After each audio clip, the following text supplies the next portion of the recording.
Hello, hello, hello, a very warm welcome to all our friends, viewers, stakeholders, fans of Africa Rise with Susan West. It's a brilliant Sunday today. I do hope that you've had a wonderful Sunday so far. I've had a very, you know, relaxed Sunday. Didn't do very much, just waiting to see you guys. So, as you join the broadcast, do the needful share, share, share. It's unfortunate that we are unable to stream to Facebook. For some technical reasons, we're unable to access with the stream on Facebook. We've tried everything. Last weekend, I tried everything and spent about 4 5 hours trying to figure out what was going on.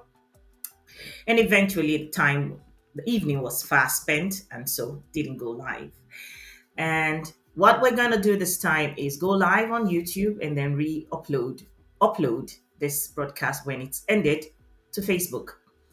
But of course, if you haven't liked, followed, subscribed to any of our channels or all of our channels, please do so. It is Africa Rise TV on YouTube, Facebook, and Instagram. Africa underscore dot Africa underscore. My Instagram handle is Africa underscore rise dot TV. Yes. So like, follow, subscribe, and of course, bring your questions and comments as you may have them. So, of course, the discussion right now is still about ECOWAS and Niger. It's a big deal. It's a big deal for us Africans. It's a big deal for us West Africans. And it's a big deal for me as a Nigerian. Okay, the reason is because Nigeria is the current chair of ECOWAS, therefore making the president of Nigeria heading this so called intervention. Okay, that they are going to carry out in Niger if all diplomatic efforts fails, they said. So as you join, send your questions and comments, contributions. I will be having Starman join the live soon. Just waiting to see him in the studio. Okay. So basically, it's a big deal. It's a concern. It's becoming very concerning that ECOWAS is intending to attack Niger to forcefully reinstate President Bazoum, who has already resigned. It doesn't even make sense. He has resigned. I'm not sure if the approach ECOWAS is taking is a well thought through one because the president you're fighting to get reinstated has resigned. What is still the need of all of the threats? And of course, ECOWAS went ahead of themselves instead of using diplomatic channels or applying diplomatic routes to, having to come to an understanding with the Nigerians and their government, whether or not ECOWAS deemed them to be fit to be in that, to be in that position or not. The people of Niger have welcomed the military intervention, well, the military coup in their country, and have no qualms with that. So, for a lot of people that understand the situation, is that ECOWAS went ahead of themselves, were in a haste to say that they were going to militarily, intervene or attack Niger if they did not reinstate Bazoum, which was a wrong approach because it's now made ECOWAS look weak because after you have threatened, then you have decided to go to use diplomatic means. So it has only made ECOWAS look weak in the eyes of the world and Africa.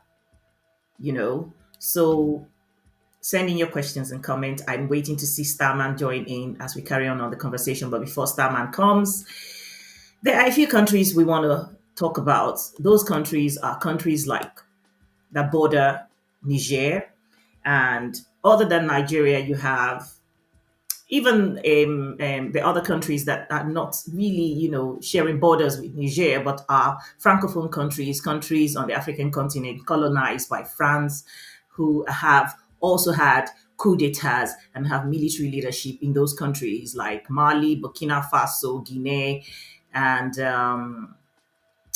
what's the other one? Chad. Yeah. I recently came across this information that says, I'm not sure how true that is because I've been trying to research, look for more information about it. I haven't really seen it, but I did see on the internet somewhere where they say that even Algeria has shut their airspace, um, because they do not want their airspace to be used in attacking Niger. No foreign country is allowed to use Algeria's airspace to attack Niger. For me, that's a good approach. That's a welcoming one. A very, very good news for me, because this is a situation that sovereignty should be paramount. If the people of a country decide that this is the way they want to go, especially with the demonstration demonstration on the streets of Niger by the Nigerians by themselves. This is the first time, at least in a very long time, that you can categorically state that an African nation has had military coup, and the people are in 100% in support of it from the get go. How can you then, as a foreign nation, want to intervene to say to the people, no, we know what's good for you, we know what's best for you. What you want is not what's best for you.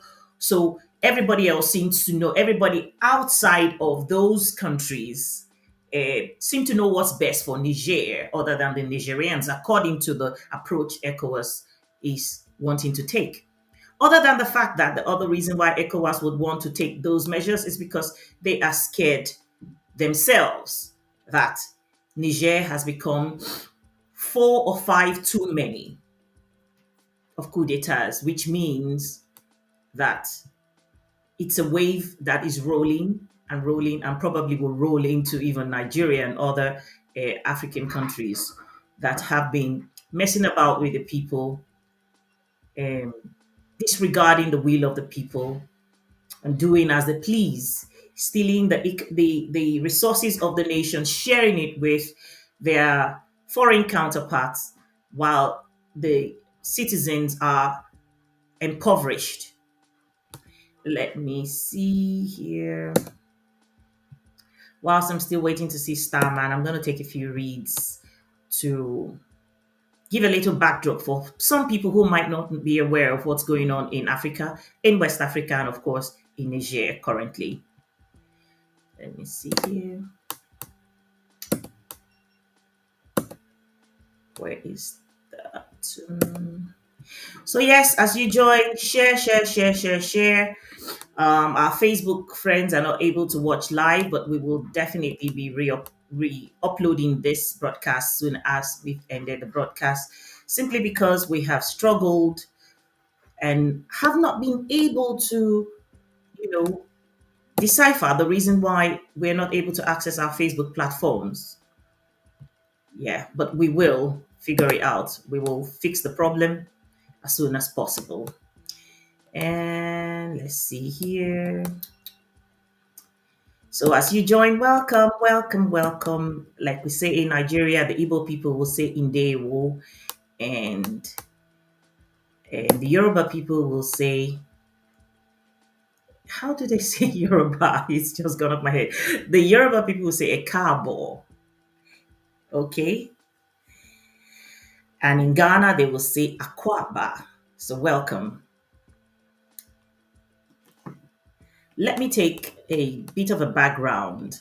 Whilst I was doing my reading and trying to understand Algeria's relationship with Niger and their concern, if for any reason it was true that indeed they have shut down or they will shut down the airspace to anybody who intends to use that to attack Niger, then I began to understand the implications of removing President Bazoum, because according to what I've learned, that Bazoum is it maternally?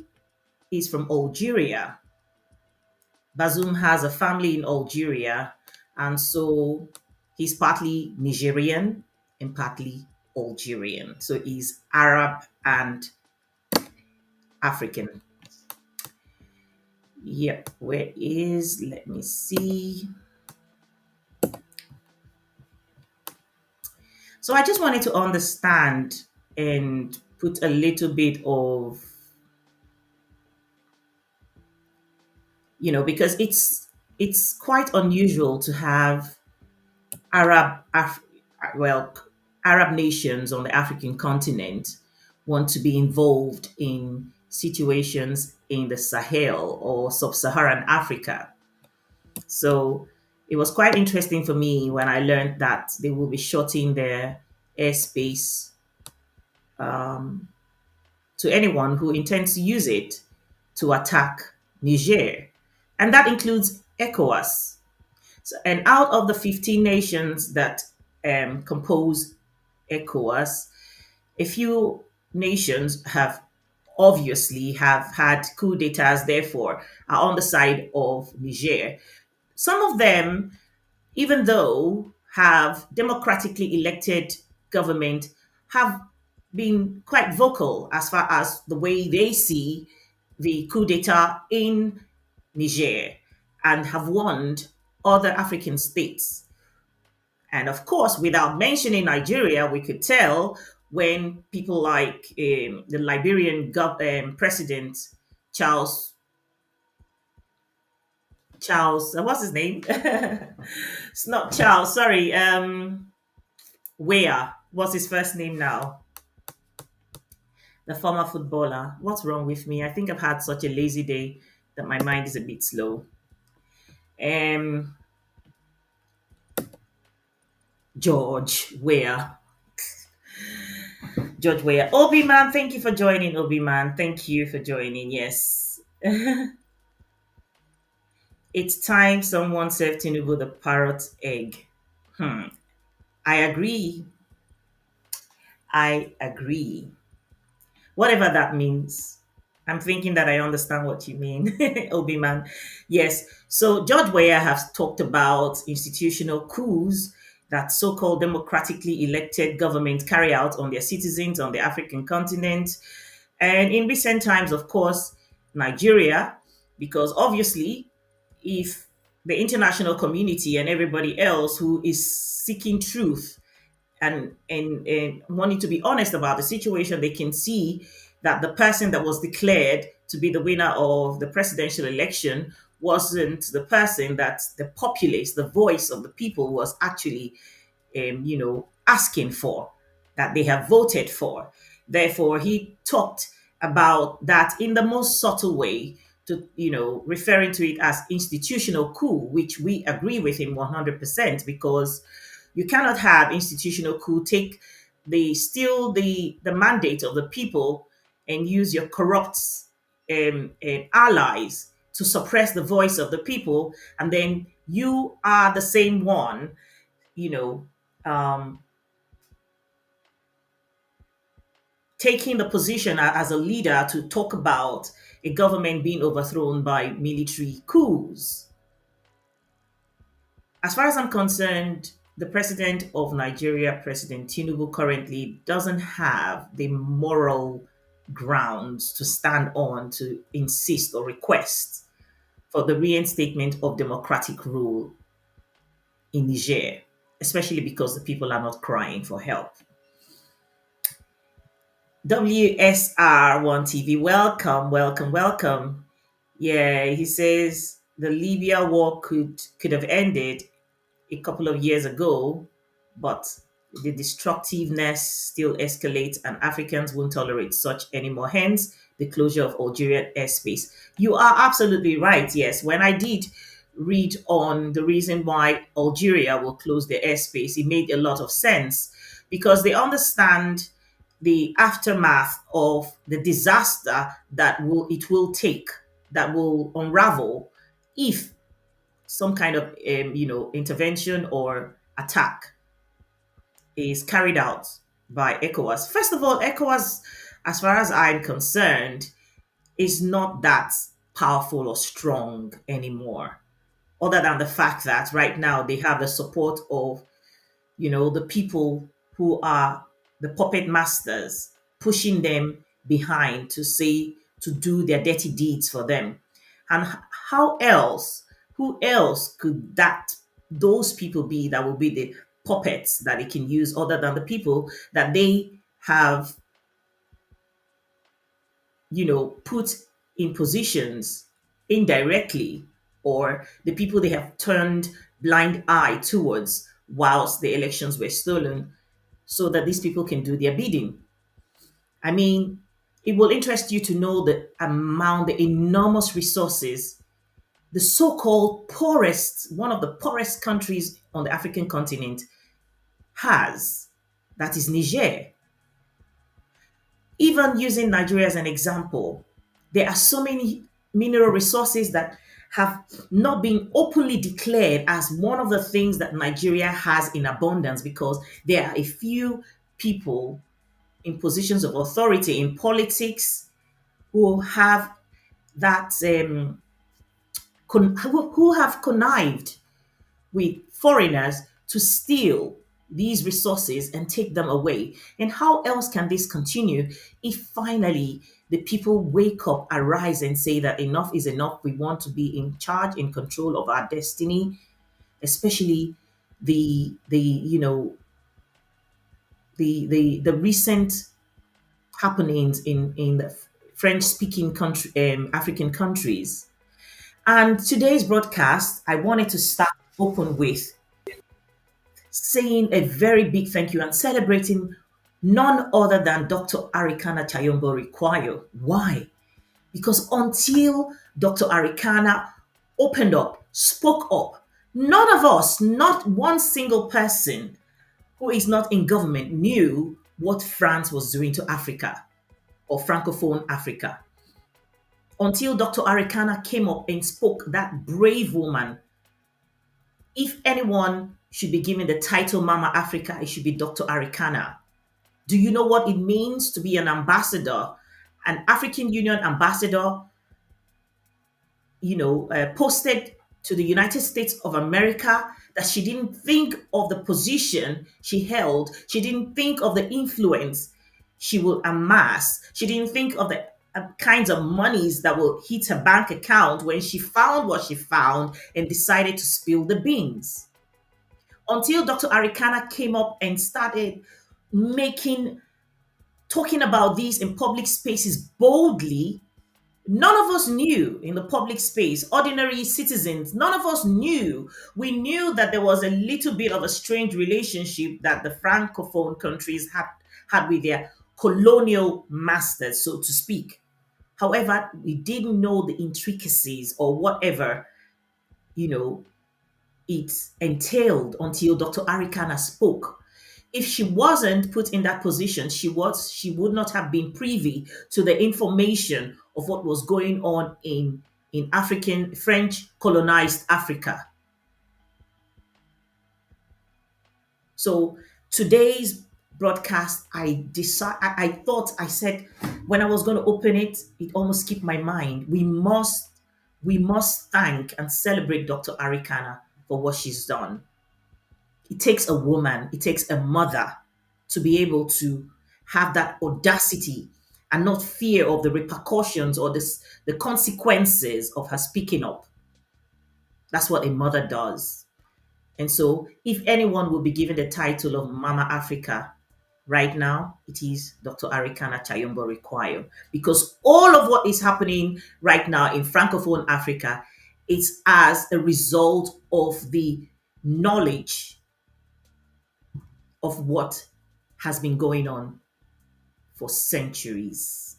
I call it centuries because slavery started centuries ago. When they said slavery has ended, it didn't really end. When they came and they said it's now a colonial relationship, and they said the colonial relationship ended, it didn't really end.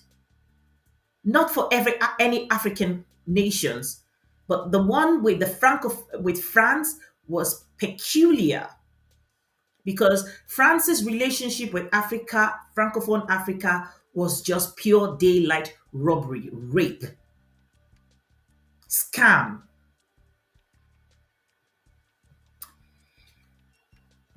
Starman is here. Starman, can you put on your camera? Let me bring you on. WSR1 TV says they degrade fully, cunningly, and criminally described Niger as the poorest nation, but in hindsight, Niger is amongst the richest nations blessed with abundant natural resources. Absolutely.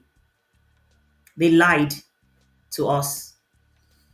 Isn't it strange that it took us so long to understanding that everything we've been told about ourselves was a lie because we allowed somebody else to define us? We allow some people else who are not us to define us, to tell us who we are, how we should do, how we should live, what our values should be. They denigrated, they destroyed, they degraded anything that had to do with us as a people, our culture, our way of life. And then we wake up from slumber. These people are not going to let go all of a sudden, like, oh, they've just woken up, they found the truth. We're going, no, they will not. And that's the reason why ECOWAS is barking, because otherwise, there is no other reason why ECOWAS should want to attack Niger. Obi man, oh, Starman, let me get you on, Starman. Hi, Starman, my main man on Africa Rise TV. hi. Can you hear me? Yes, I can hear you. Okay. Obi-Man says, now we understand why the AU voted 55 to 5 to keep Arikana out. Musa Faki in for the chair. Yes, we knew that was the reason. Even that was a rigged election, Obi-Man. Even that. What happened in the AU was a rigged election. It wasn't free and fair. They needed. How could they allow someone like Dr. Arikana to be there, for crying out loud? When they can already see in the short space of time she was there as an ambassador to the United States, how she spilled the beans that they've been keeping on the wraps for so long. Starman Alpha. Hi, Susan. Hi, How you been? I'm all right. Starman, it's not even funny anymore because when you talk to Nigerians, for example, Hmm. say, oh no, ECOWAS will never go in there. ECOWAS will, yes. If we think about it logically as a people, it will not make sense that we want to start a war in our backyard. But remember that these people in the ECOWAS countries that are still under so called democratic rule are all people that are there because they stole an election or they were forced on the people of those nations as so called presidents. Take, for instance, someone like Alassane Ouattara. Just the other day, he was thrown out. He was put, where was he? And then he comes back again and he's having a voice. He's having a strong voice to talk about how, what should happen in Niger. And Alassane Ouattara is a staunch French puppet. Remember what happened to him? Well, him and Bagbo. Yes. He uh, he came in through scrupulous elections. Bagbo refused to go. Next thing, there was a coup, a Western-backed coup. People need to understand there's two types of coups on the African continent. There's Western backed coups and African nationalist coups. People need to understand the two and understand when which is happening and why. Very interesting. So, Go ahead. um, yeah, Bagbo was removed. Apparently, he was abused, him and his wife. And Ouattara, after he was taken out, after his presidential terms of no performance, Suddenly, with shadow French backing, he's now back, louder than ever, being the number one advocate for this ECOWAS going in. Even though the sad irony is that where his country is, there's no direct line where he can move his own soldiers into Niger. Exactly. They all have to come. The only countries that, from all these ECOWAS countries shouting war, war, war, the only access countries is Benin Republic and Nigeria. And one thing Nigeria needs to understand is that this situation Nigeria has allowed themselves get into. And I hope people know Tinubu got a call from Kamala Harris. It's not like ECOWAS just woke up. Oh, no, no, we don't like military coups. We have to go and invade. No, no, no. Tinubu got a call from Kamala Harris. And let's remember that the Americans have a lien on Tinubu. Why did the FBI refuse to release his files? It's for precisely times like this. Like this. Do Exactly. what we say or else. And what Nigeria needs to understand is that there, Susan, 2 years ago, did I not break all this down? That there was a great war coming, and that the front line of, where did I say the front line of this war was going to be? Where did I say it was going to be?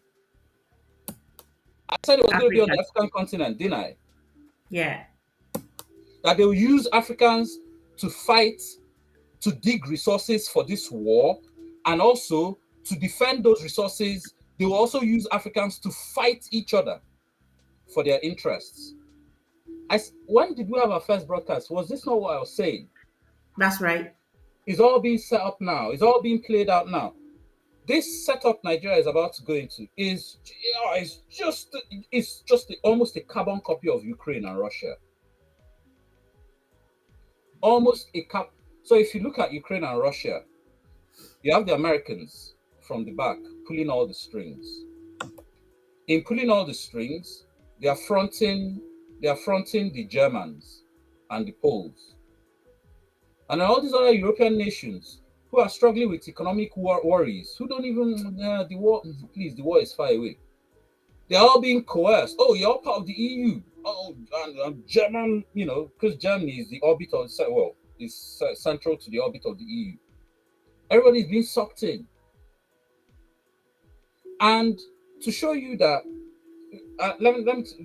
I just talked earlier how the border with Niger is largely Nigeria. Benin's border is even tiny. Very. It's a very small country. This comparison I'm making with Russia now. Now look, okay, so when the Americans pulling the strings, as they are pulling see, Niger is about France, but France is only 30%. 70% of the rest is America.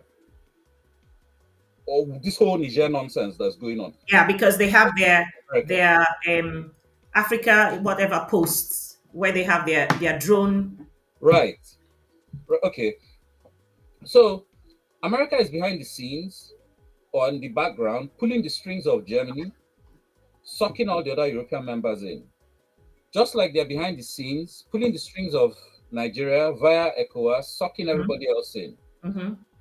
Now, when in Ukraine, they said, oh yeah, everybody bring tanks. We need to send tanks to Ukraine. Germany provided, was it 300 tanks? Even though that 300 tanks is just 300 tanks is not going to win a war. Not against Russia. All the other European nations, oh, okay, oh, yeah, okay, the Americans have said we have to, okay, fine. How many tanks did Portugal send? 3. And when this war gets out of hand, the first people Russia is gonna put their eyes on is Germany, because you guys were at the forefront of all this, sending tanks, pulling everybody in, send tanks to.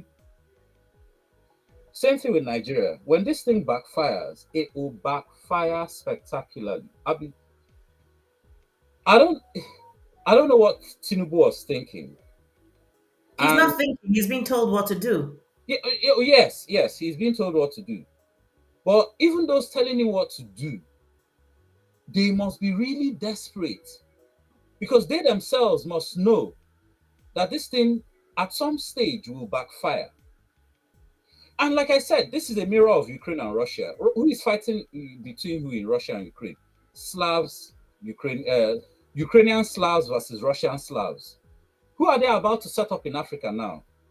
Nigerian Hausa versus Nigerian Hausa.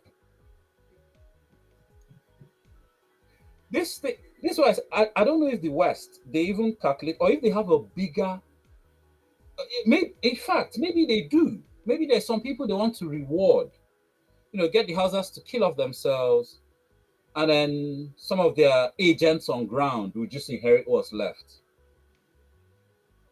But where it will backfire on Tinubu is that you saw the protest in Kano. The Hausas, they know what's going on. When this thing backfires, it will all fall on Tinubu's head. He's the president now. And as far as those houses are concerned, it's not from their part of the country. One thing that is very dynamic that is different with the situation in Ukraine and Russia versus Niger and Nigeria is the fact that Nigeria and Niger have not been at war or loggerheads or had any disagreements as far as what was going on with Russia and Ukraine, even though they are the same people. Like you're saying that the Ukrainian Slavs and Russian Slavs are the ones fighting. But guess what? Because with Africa, religion is a major, major, major, major factor. Okay? Religion, tribe, and religion is a major factor. And being the fact that the larger part of Nigeria that borders with Niger is Hausa Fulani ethnic group or tribe. The same for the Nigerian side. Like people were saying, the reason why the borders were left open is almost like, the, as it was just an artificial imaginary line that was there. There was really no demarcation physically to show that this is where Niger begins and this is where Nigeria begins because they just crisscross, because they intermarry, they have families, they have fathers and mothers. From what we hear, even Buhari's father or mother one of them is from Niger. So why it will be difficult for that war to actually start is because of these reasons. However, because when a man is in a difficult position and is drowning, he holds on to anything in his confused state and trying to hold on to whatever it is that will that will keep him afloat. He will hold on to that. And that's the situation where Tinubu will be finding himself. He has criminal, they have criminal information and evidence about him in doing drugs in the United States, even though they refuse to release these information. And of course, when they refuse to release it, people like us already understood the reason why they weren't going to do so. Tinubu was good enough to be president of Nigeria, but Tinubu would never be good enough to be even a mayor in the United States with such record. No, not even a legislator. Nah. Not in any where he would belong would be in jail in the United States. Right. Yes. He was good enough Yes. to allow him to be president of the Federal Republic of Nigeria. Because this is all they wanted. This is what they needed. How can you come to the table with clean hands? What will be the tools they have at their disposal to use against you when they want you to say, turn the blind eye whilst we're taking away all of the gold from Zamfara state? All of the natural resources they're taking away. It is not officially stated as Nigeria is only known as an export of crude oil, while where there's so much more natural resources that they keep taking out: diamond, gold, all sorts. Nigeria has uranium. Do you know how much gold is taken out of Nigeria? Remember, I've been talking about this gold that they've been taking from the Middle Belt since. I've been asking that based on this gold that we found in Nigeria, there's enough to rival South Africa. And all the central banks around the world, scrambling to buy gold now because everybody can see the decline of the dollar coming with the dollarization going on. How much gold reserves does the Central Bank of Nigeria have? None. You know how much, and do you know how much gold is taken out of Nigeria every year illegally, undeclared? $9 billion. And that's even the one that's, within some sort of On scope, record. you Somehow. know, let alone the ones that nobody is really seeing, or the ones where foreign companies have declared, oh, we're only looking for iron ore. But then every other resource or mineral they find in that sand or rock, they don't declare it, but they take it anyway. Yeah. Nobody's counting that.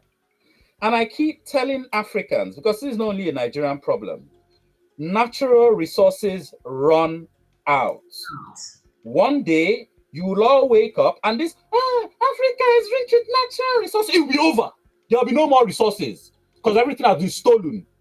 Simply because people Right. used to face the challenge in front of them and we're just waiting for some sort of messiah to come and save them instead of them to wake up and do what they needed to do.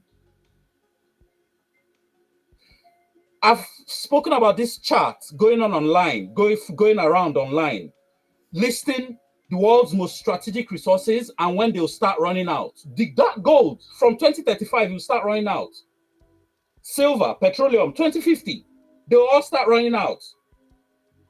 And when those resources run out, what's left? How are we ever going to build Africa? How are we ever going to build anything on Africa? That's when the real poverty of Africa will show if nothing changes It now. will be perpetual poverty.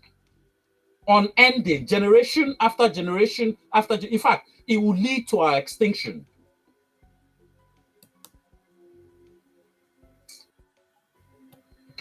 Talking about the resources running out, there's a town in Niger, one of the first towns that they found uranium.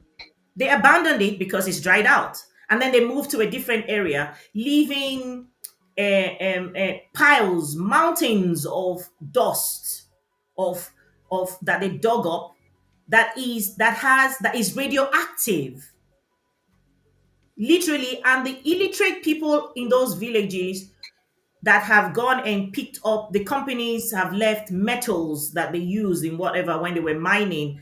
They pack these things and take it to the villages where they're living, not realizing that those items from those places are radioactive Mm. materials, which means that people are going to be exposed to all sorts of cancers and dying of cancers and not even understanding why. Talk about the resources running out. The first place where they found crude oil in Nigeria, didn't it dry out years and years ago in Bayelsa State? It's a forgotten town. Every natural resource will definitely run out. It's not some kind of renewable sort of um, as you're taking it, it's renewing itself. It's not that kind of situation. And with the campaign they are on in a subtle manner to make sure that also the population of Africa is, you know, Diminished. diminished. Can you imagine what lies ahead in the future of Africa? Well, how about when AI comes? How are we going to fight AI? Hence the reason We why. don't even have, we don't even make AK-47. Hmm? So imagine we're now under attack by a swarm of tiny, they don't even have to be big, just tiny drones, AI drones. They don't even have to send soldiers. They just pack their ship off one of our shores, release swarms and swarms of AI drones with explosives in the drone so that, and face recognition, which all of us, we've all submitted our faces on Facebook, we Instagram, have Twitter. it, it's there. Good. So these drones know who to look for. They're flying around, bang, bang, bang, just popping people's heads. How are you going to fight that?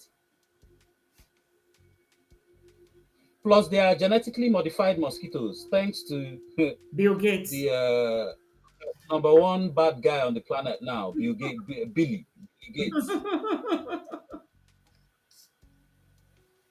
You know,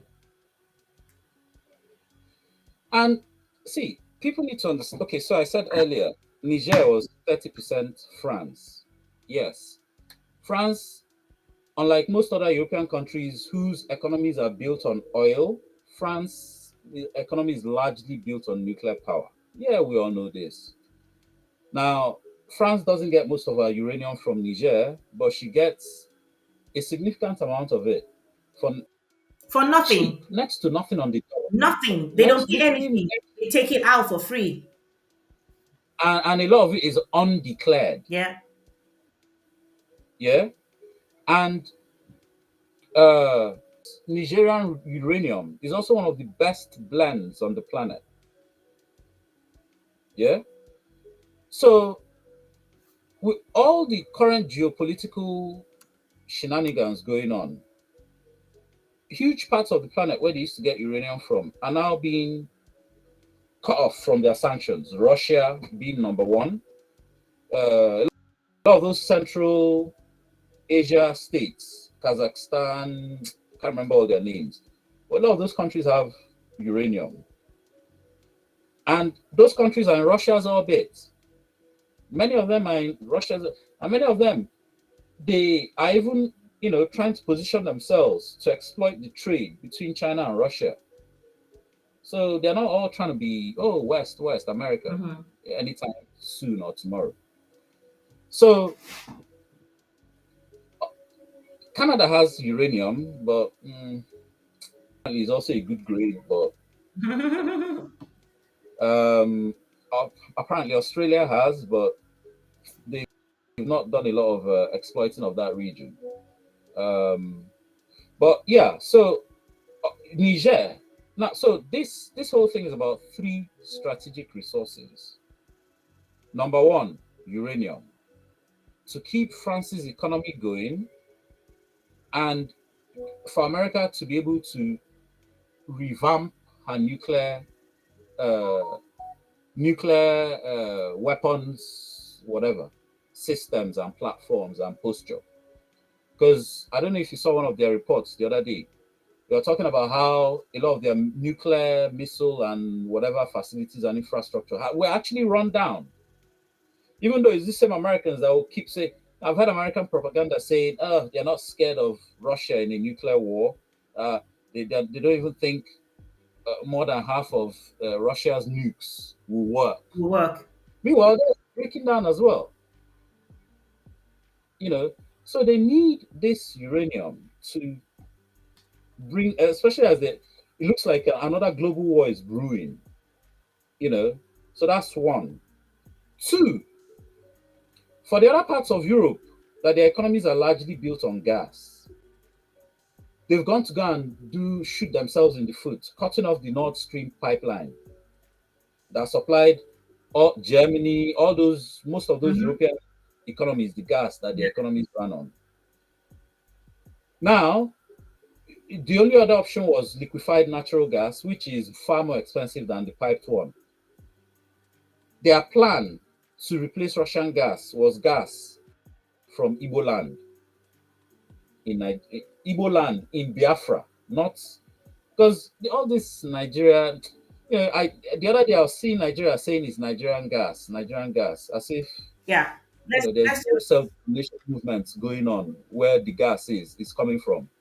You know, and me being an Igbo man, I've seen what oil did to my South brothers, and how under the they never gained nothing from it. If anything, they've gained this. Well, It's they've destruction. lost their land to climatic destruction. Mm. Is now one of the poorest demographics on the planet. The people of South. On top of that, I read a report the other day saying that they found the DNA in the breast milk of women of the region changing. And I'm like, what? This is from years and years of oil pollution. The fish you're eating is drinking oil, crude oil. Your cassava is swimming in the middle of crude oil because of Shell, all those oil companies that just pollute. Instead of them to even clean it up, all they do is every 4 years they come on TV and say, "Oh, we're sorry, we're going to do this, we're going to do that," but nothing ever gets done. 4 years later, "Oh, we're sorry, we're going to do this, we're going to do," nothing ever gets done. So now the breast milk of these women is something, and this is what the babies are going to drink. So it's not even that oh, their breast milk has changed. Okay, end of problem. No, what's happening to the babies? So I'm watching all this, and you think I'm going to just sit here and let the West just connect a gas. On top of all this, the Niger Delta people, they don't have electricity for all the oil they supply the rest of the world. Same as Niger. They don't have Same as Niger. They have all the uranium exactly. powering plants, but So they don't have they can't generate electricity for themselves. Niger used to be the poorest country in the world until I think one other country just overtook them. Which country is it again? Maybe Haiti. We try and see. One of them in that index now. Their population is they have largely no schools. Niger, the per capita, if you measure per road, all the roads in Niger, divided by all the people in Niger, Niger has the lowest road construction per capita. Not even up to a meter per person. 0.72 meters per person. No electricity, no infrastructure, and they have uranium. They have, well, we'll get to That's the the same third. story from every African country other than South Africa right now to a great extent, simply because, of course, there are already Europeans living in South Africa who are South Africans. Yes, yeah, and South Africa did very good, being one of the first founding members of BRICS. It'll be difficult. Remember when Trump was making all that noise about what was going on in South Africa over the land? It'll be difficult. Let him come and make that noise again now, as if they'll listen to him. Let me Look at take what a quick. happened when they tried to get Putin arrested over the BRICS summit. Yeah, Yeah, look what they said to them. South Africa is. They cannot put South Africa back in a box now. The only thing no, they can do in South Africa now is use the white people there to start a civil war. they can't.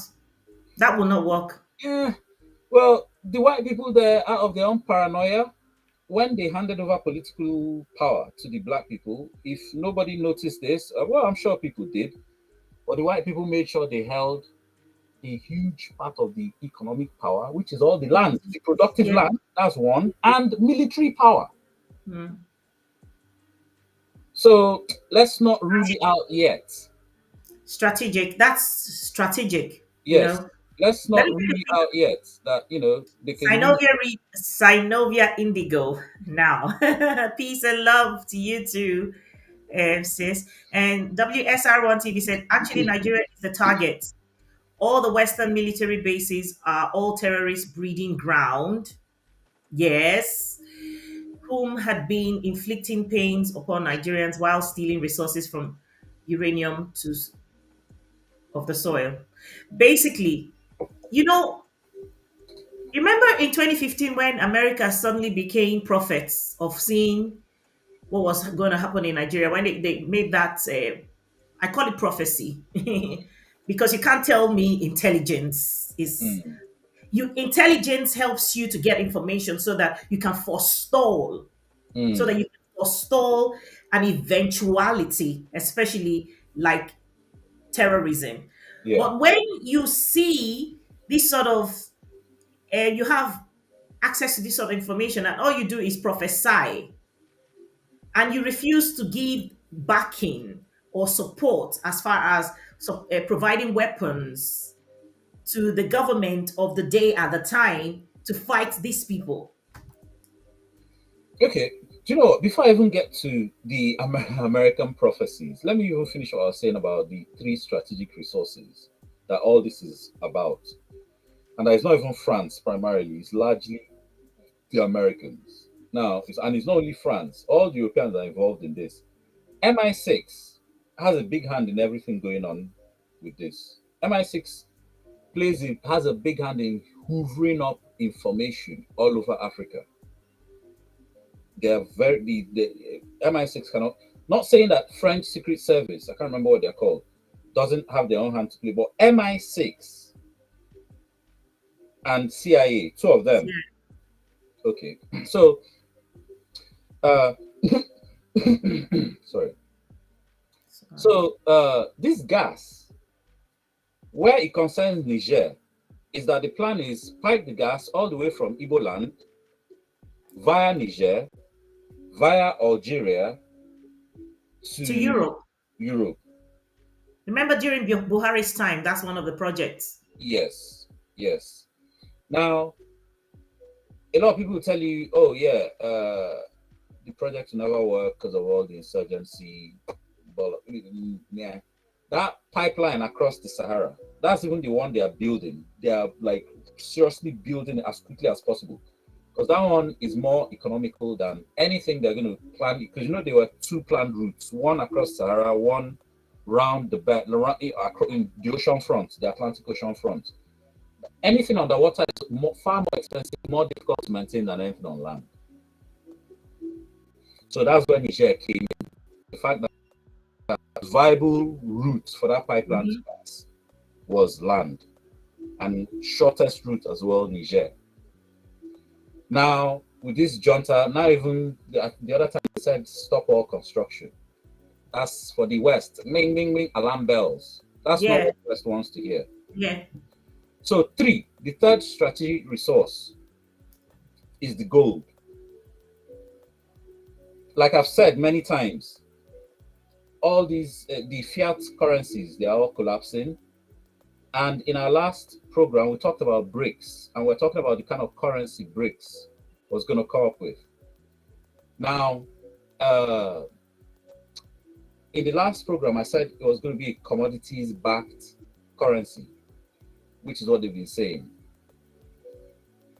But I've learned a few more things, and it seems like it's not going to be quite commodities-backed, but it's going to be more pegged to gold. You know how Naira is pegged to dollar? Currencies are all pegged to dollar. Dollar right now. Theirs is going to be pegged to gold. And to be honest, maybe this is even under discussion, because I think what they are doing with that, pegging it to gold, is a serious coup on the dollar. But that's under discussion. So this is where the gold comes in. The gold, everybody knows at some point, if you cannot talk about your currency relative to gold, nobody's going to take you or your currency serious. The Americans keep saying, oh, the dollar is never going to go away because he has the biggest, yes, he has the biggest bond market, can absorb all these international deals and everything. But a market is nothing without trust. When there's a run on the dollar and trust in that market breaks down, a new market to be created somewhere else. Nothing says it must always be the American market. And the reason why there's a high demand for gold in the Sahel, which is what all this is about. You see all these terrorists in the Sahel, it was all originally for the gold. Central banks have been secretly stashing gold for about a decade now. But none of the central banks of Africa. Apart from the ones in Central countries, Africa. none. Yeah. The ones in Africa. Yeah. But all the European and some of the Asian central banks, they've been stashing gold for about a decade now. Because everybody could see that, especially with starting from 2008, that financial crisis, and then all the other ups and downs in the US market since. Yeah. Everybody has seen that the dollar is about to go down. They've all been stashing gold secretly. Now, remember I also said that Gavin Williamson, one of the former defense, what do they call them again? Defense ministers in the UK during Theresa May's premiership. A leak came out how they claimed he was planning to commandeer the British Army to go and invade Africa after destabilizing Africa with non-state actors. Mm-hmm.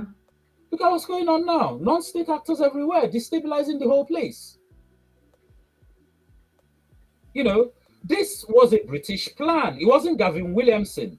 Nobody in the British government can convince me that Gavin Williamson, just because he's defense minister, could have single-handedly commandeered the entire British army, sailed them off to Africa, and started conquering on some schoolboy dream of conquest without the knowledge of the Queen, who is the commander-in-chief of the British Army, Mm-hmm. or the knowledge of the Prime Minister and cabinet. That's impossible. That was the British cabinet there implicated on what they were planning to do, and they found the defense minister to be the fall guy and take the fall for it. And then, as the whole thing was going on in the media, do you know what the news turned to? The news turned to, I think, Theresa May making fun of Gavin Williamson that he was, I can't remember, something odd, whether it was epileptic or something, and him throwing, basically, the whole thing turned away from, oh, there was a plan to go and invade Africa, and became Theresa May and Gavin Williamson slinging mud at each other, and then everybody forgot the plan to go and invade.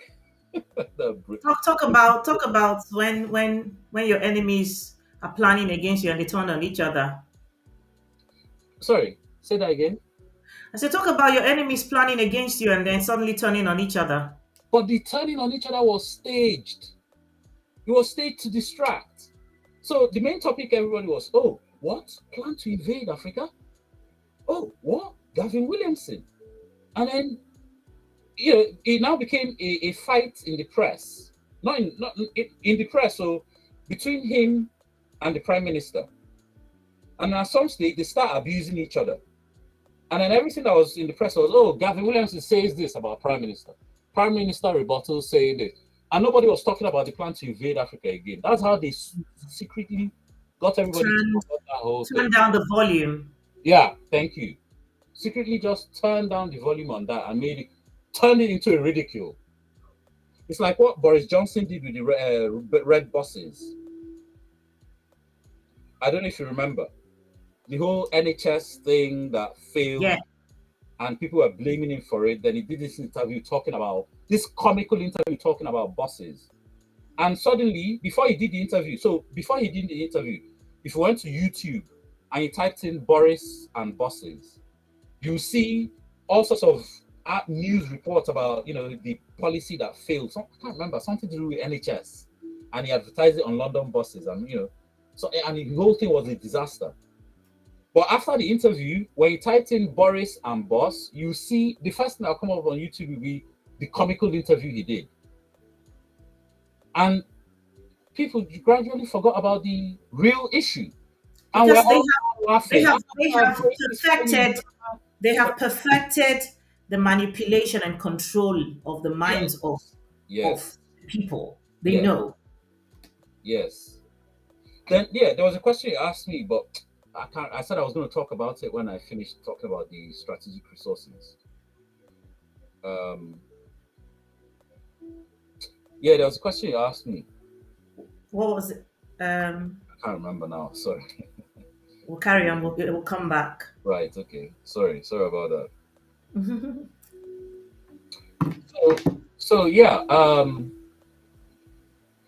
Looking at everything that's going on, another thing. So I see a lot of Nigerians talking about, oh, ECOWAS, Nigeria. A lot of them are against, oh, coups are wrong. Yeah, many of them don't know there's Western-backed coups and nationalist-backed coups. And a lot of us Africans, we seem to always think we're in this bubble, separate from the rest of the world. And when they talk about these things, they only talk about Nigeria, Niger, ECOWAS. No. Oh, and some people even say, oh, leave France. What's France got to do with it? Is France their president? That's why. How many white men are in the country? Meanwhile, because we are so much locked and lost in our own bubble, many of us don't watch international news and geopolitics. And we don't realize that for that whole week or two, all the talk on international news and geopolitics was about France and Niger. This is what the international community themselves are talking about. France, America, Niger, Wagner Group. If it was just about France and Niger, why was the whole world, including when their international, media is talking about, why are they talking about France and Niger as an American Wagner Group? Of course, those people in doubt or talking about that are ignorant, they're ignorant because they're uneducated about these things. And even if they watch the international news, they will be in a more discombobulated state Yeah, than before they watch the news, because of course the narrative you're going to get from the Western media will be more confusing and yeah, making you, compelling you to be more sympathetic to yeah, the Western side of the story, as yeah, opposed to what the real deal is on the ground, which is the reason they leave um, um, the populace uneducated. yeah, Would you educate someone who will begin to think for themselves, ask questions, yeah, decipher for themselves? You know, yeah. And I don't think a lot of there was rumors yesterday about some sort of counter coup, some of the guards now protesting or revolting that they hadn't been paid. This is not over. The what? Come on, we should all know the West very well by now. They're not just gonna, oh, okay, okay, well, there's nothing we can do, let's go home. The West will not stop until they've messed something there up. They will keep track. Come on, these guys, they've been fighting a war against the mosquito for 150 years. The mosquito was a big part of why they couldn't conquer Africa. And they never forgot. That's why Africans aren't complaining about the mosquito, but they are still the ones trying to kill the mosquito off. They don't, they are very vindictive. They do not take kindly or forget losing any battle, whether it's against man or insect. So the fact that Victoria Newland went to Niger and they didn't really pay her mind, wow, what yeah, they said about her, that was you know that woman, her own, the comment they made everybody, about her was so disrespectful. everybody in the world now knows that Victoria Newland is the angel of death, doom, and destruction. When she comes to your country, Yes, just start praying or run away. Just run, either you start praying there and then, or you just run away. One of the two. She's the American equivalent of Katrina Liang. British High Commissioner, the formerly of Nigeria. yeah. That Katrina Liang. If they send Katrina Liang to your country, just know that instability is coming. She was there in Zimbabwe when they were going through all that crisis. Yeah, she was there before she now came to Nigeria. Katrina Liang. You know, I mean, it's not even hidden that one is an MI6 agent. You know, so after all this, like I said, the West, they're going to keep trying. They're going to see this coup, this new junta now. They're not safe yet. Then of course they're not. So did you see Not the report far that from it. did you see the report that said Wagner group mercenaries were crossing over from Mali to Niger, and then some terrorists stopped them. Apparently, Al Qaeda themselves announced that Wagner mercenaries were crossing over from Mali to Niger, and they repelled them. Why? Because those are the people set up by the West to destabilize the region. Thank Remember that, was it Burkina Faso or Mali complained that when they came to the knowledge, understanding that when they find where the terrorists are and they want to go and fight them or attack them, you. they Yeah, are told not to. right, The same people who right, told them that they're coming to set up all of these gadgets in those areas to help repel terrorists. When you then remember, even in Nigeria, there was a situation where people were saying that the Nigerian military is not weak and as stupid as the government have portrayed them to be, in the sense that right, they people are going in and having meetings with the terrorists when they kidnap people.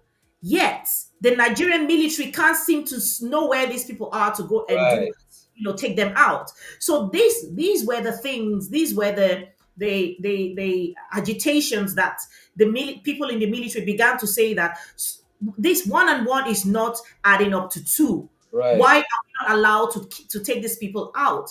So remember that these So, so-called ISIS, ISIL, Al Qaeda, whatever, are all set up to be the ones used as the destabilizing agents on right. behalf of the West, while they continue to cut away Remember, with remember I said, remember I said Gavin Williamson, the leak, said that he was planning to use non-state actors to destabilize Africa. And when the report came out that Al Qaeda in the Maghreb, AQIM, stopped Wagner mercenaries, the question everybody was asking was, since when did Al Qaeda start working for the West? Thank you, because they've always worked for the West.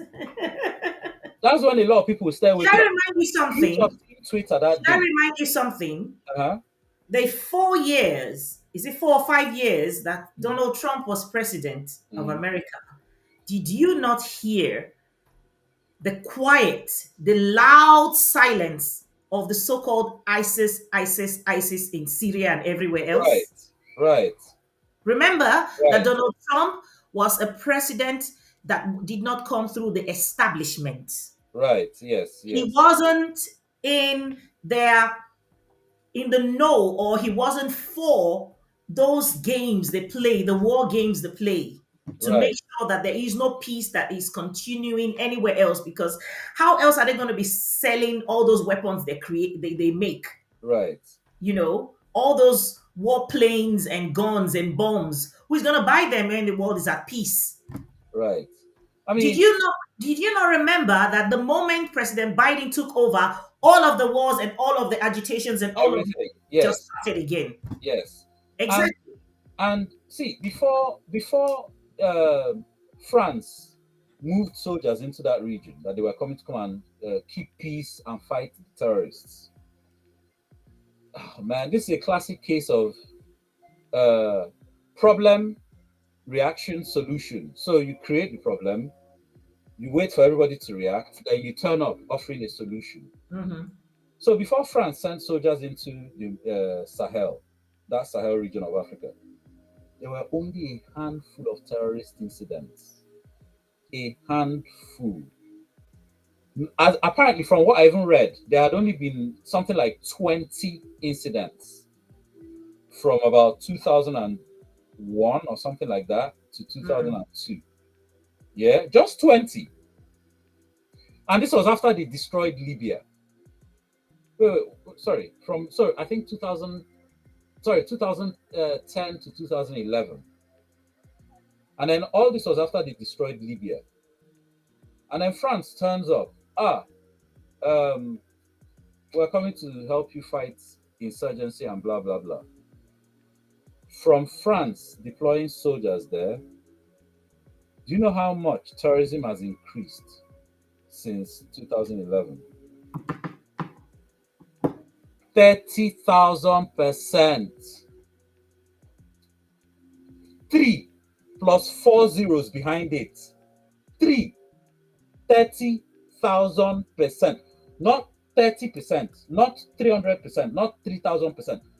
30,000. That's how much terrorism has increased.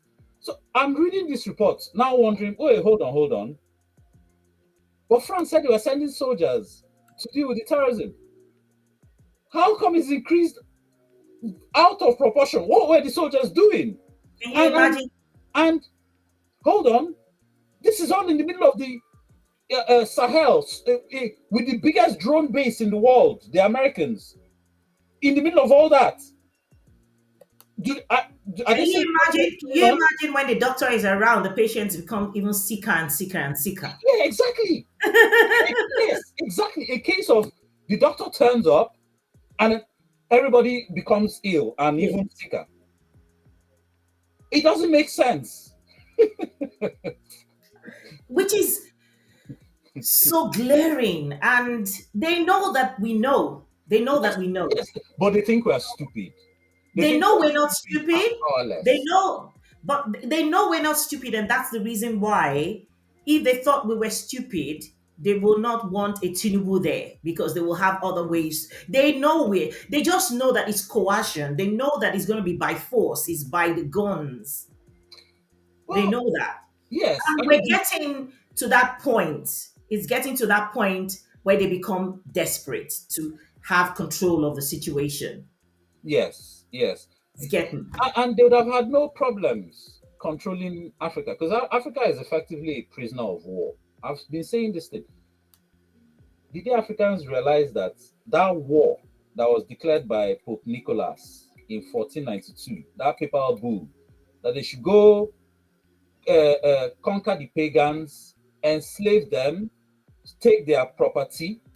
Is that not a declaration of war? Did he say, come and have a picnic with the pagans? No, he didn't. He said, go and conquer them. In fact, one of the papal bulls, he said he granted one of the kings of Portugal, no, Portugal, sorry, eh, exclusive rights to the conquest of Africa. These words were stated: conquest of Africa.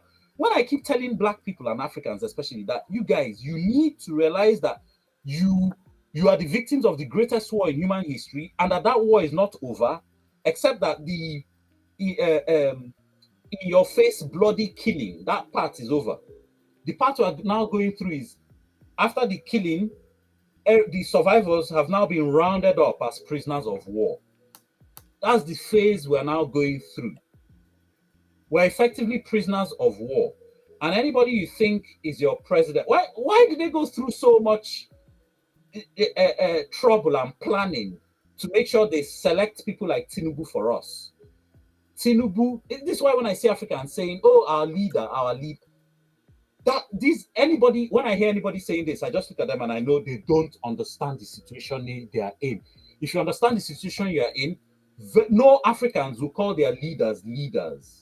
You will not.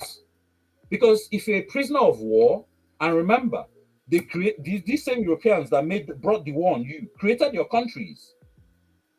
Meaning that those countries are just prisons, glorified prisons. So if you're a prisoner of war and they put you in a country that's a prison, effectively, and then someone is running around the prison saying, oh, I'm the leader, I'm the leader, I'm the president. Is that really your president? Because every prison needs a prison warder. Let me take a read quickly. From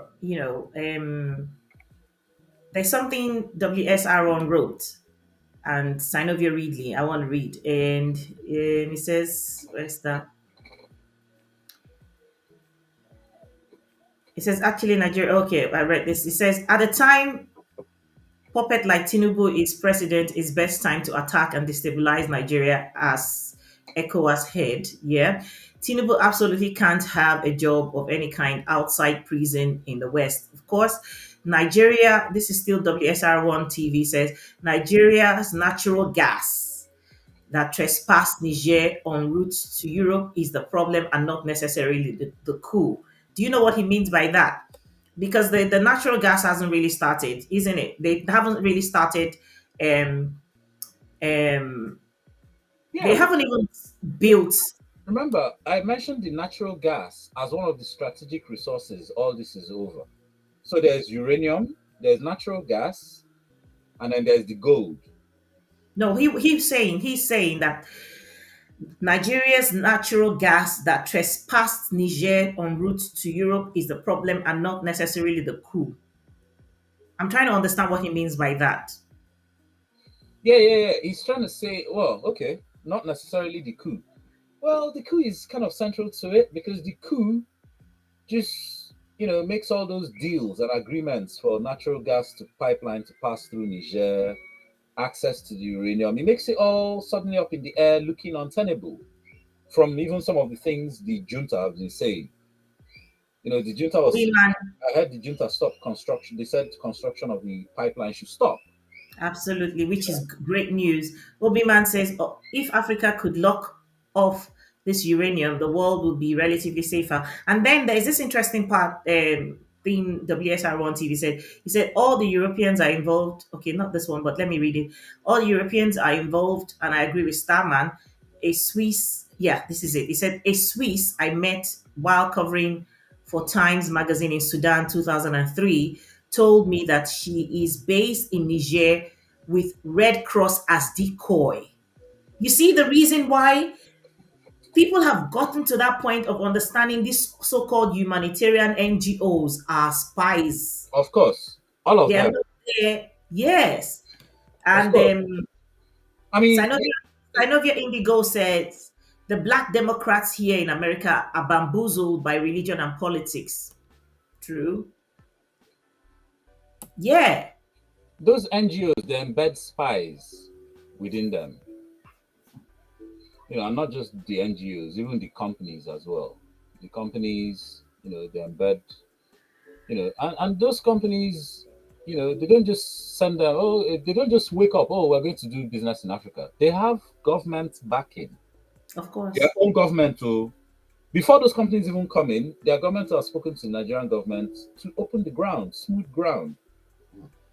And again, this is neo-colonialism. This is why, the West doesn't want nationalization of national assets in Africa, so that their companies can come in with Yes, so-called privatization that doesn't yeah, favor the people. exactly. And then with all the capital they've stolen from us for 500 years, free labor, resources, they'll just buy it. We can't compete.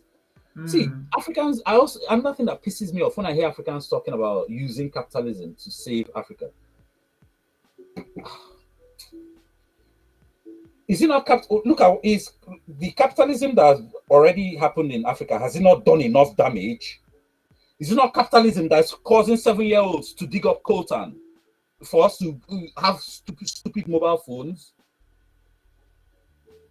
7-year-olds.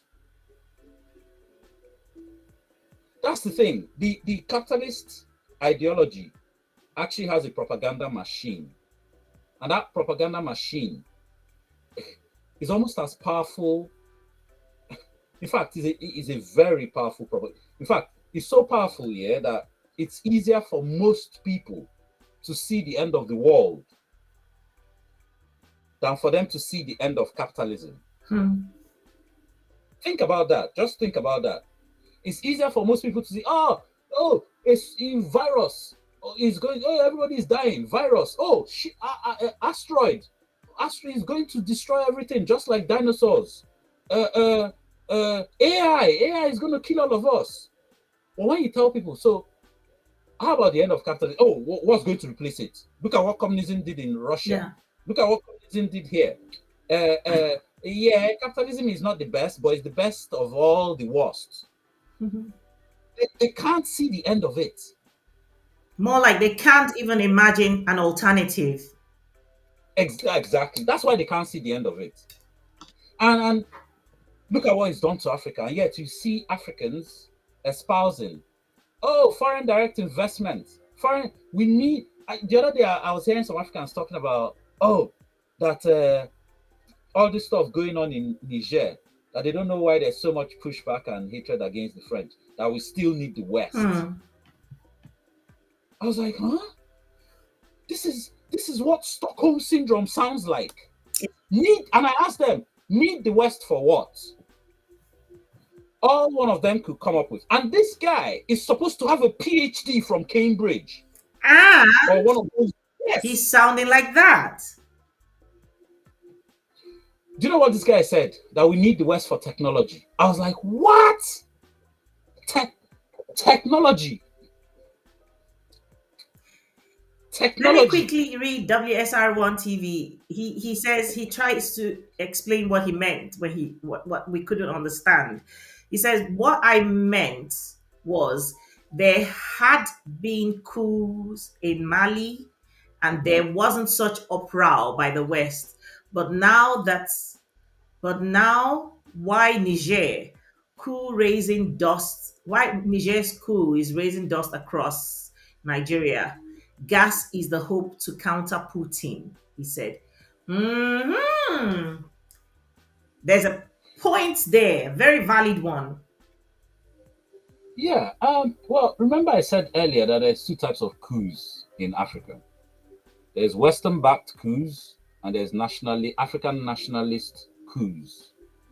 So when you see a coup the West doesn't complain about, go and check. The West is actually behind it.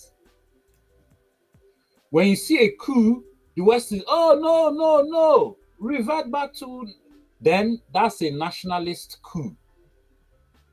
That's a coup against the West's interest. Mm.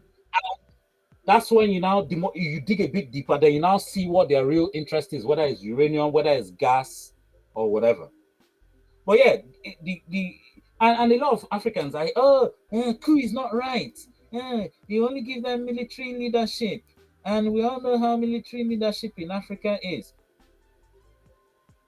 Okay, so what should we do? Oh, ballot box, go and vote. Really? After ballot box gave you people like Tinubu, after ballot box keeps giving you Museveni, even though I find Museveni is actually hilarious. Every time I watch Did you this hear what he guy, I talked find it. about? Did you hear what he said about the coup in Niger? No, I didn't. He's an interesting character. Museveni is someone that you wanna fight him yesterday, and tomorrow you're probably thinking, oh, because he Yeah. made a statement as far as what's going on right now in West Africa. He made a statement. I cannot recall very much, but it then made me begin to think for a second whether or not the time we were all talking about Bobby Wine, Bobby Wine, Bobby Wine. If after all, Bobby Wine would have been for the interest of the West if he succeeded. I mean, I've often thought that as well. But bearing in mind that Museveni himself was once an ally of the West. Yes, Remember when what's his name yes. welcomed him and they were talking about how to get rid of Gaddafi? He was once their boy, But they're falling you know, apart because of LGBTQ now. because of and that LGBT, that LGC. Let me tell you something. That LGBTQ is just one of the biggest smoke screens on the planet. Eh? Is all okay. So why wasn't it a big problem until Uganda announced that they found 13 is it trillion or billion tons of gold? Why? Starman, go ahead. Tell me. Why wasn't it a That problem? is true because they've always been against LGBTQ legalizing it. Yes, Why suddenly but did it nobody made come? any noise about it Yes. until they announced we've just discovered 13 trillion tons of gold. Suddenly, and see, this LGBTQ now thing now is classic what the West does before they launch a war on you. They first build a case. Mm. And one of the case files will be human rights abuses. That's what this whole LGBTQ Uganda is about. It's about, you see, human rights abuses. And how you know this whole thing is hogwash, smoke screen. This same human rights abuses, when people from Middle Belt in Nigeria were flying themselves to the United States, barging into congressional hearings, making their statements of how jihadists and insurgents and terrorists were butchering them, burning their villages, to American politicians. They didn't make a case of human rights against Nigeria. They were still letting Buhari come to the UN. They will give him podium and he will still talk nonsense. Starman, They I will ask him a said this the question last about time I global was warming. here. You start talking about Nigerian Starman, youths. I said this the last time I was here. When the 2020 Lekki toll gate happened, I Exactly. inclusive, I myself took a plaque. We went to Parliament. The pictures of innocent children, pregnant women's belly opened. Not even a single day did Boris Johnson and his parliament Yep. give it. There was they didn't even come close to mentioning anything to do with what was happening in central London with the mass of people. Nigerians that carry those placards or plaques in walking down the streets of London protesting, Yep. there was no mention of any human rights abuse. Yep. Even look at what happened. Sorry, finish. And Finish. for me, if at all we didn't understand what was happening, that was the final straw for me understanding the game. Right. Even the Britain plays as far as its former colonies. Now with what we know with France, I said to someone, what Dr. Arikana Chayombo Require revealed about France, only God knows what it would have been, because it's a different strategy, but there is something that is common in all of these African countries, which is that the so-called colonial powers never left. So only Right. God knows what strategies Britain is using to control or take advantage of the resources of Anglophone countries in the most subtle way, you know? Okay. So Britain and the Anglophone countries, but even then, just quickly, you see this human rights thing they do, where they first build a case against you claiming human rights. If you notice, every war they've gone into, there's been a human rights case. Is it Iraq? Is it Libya? Meanwhile, Libya, Libyans had the best standard of living in Africa. Oh. the best, where even before a child is born, they already have an amount of money paid into an account Right. for that child as a citizen of Libya. You know, You pay for um, electricity, uh, what you uh, couldn't even uh, find in Europe. even Zimbabwe, they tried it on with South Africa recently. Now, that was actually even Trump, human rights. Even Zimbabwe, they said human rights. But Mugabe was like, hold on, what do you mean human rights? That we are taking back our land? Was that not even part of the Lancaster Agreement that that land had to be redistributed? Mm. Why are you changing mouth now? When you were taking the land in the first place, was that not an abuse of human rights? You see, double mouth, their double mouth speak. There was a popular Native American, when they were being colonized by the British. You know how the British, they will come to you, have an agreement, you sign treaty. The next day, they will read the same treaty to you. Oh. You have your own copy or you sign, Totally but it different from means what something else suddenly. You know what this Native Indian told them? He said, "White man talk with fork tongue," as in those snakes with two, yes. one They one that white man talk with fork tongue. Today he says this, tomorrow is. But yeah, see the Anglophone countries. Everybody knows about the Francophone countries, thanks to Dr. Arikana, who largely the credit of what's going on today should be placed at our feet. No one absolutely. can claim that. There are a few people there. We're not saying she's the only one. There's people like Yasmin Yam. Is it? Yeah, Yasmin Yam. I don't know if you know about her. There's other people that have been there in the struggle fighting. But the Anglophone, and everybody knows about the Pact for the Continuation of Colonization. France Hmm. agreed all her That needs to sign. yeah, yeah. And I also, was wondering. I was wondering, did they put a gun to their heads at the time when they signed it, or they just picked one puppet? it was probably a mixture of both, you know. How could you sign the continuation of colonization pact? How could you sign it? You see, do you know in the days of Lumumba and Nkrumah, the CIA used to sit in on their Pan Africanist meetings.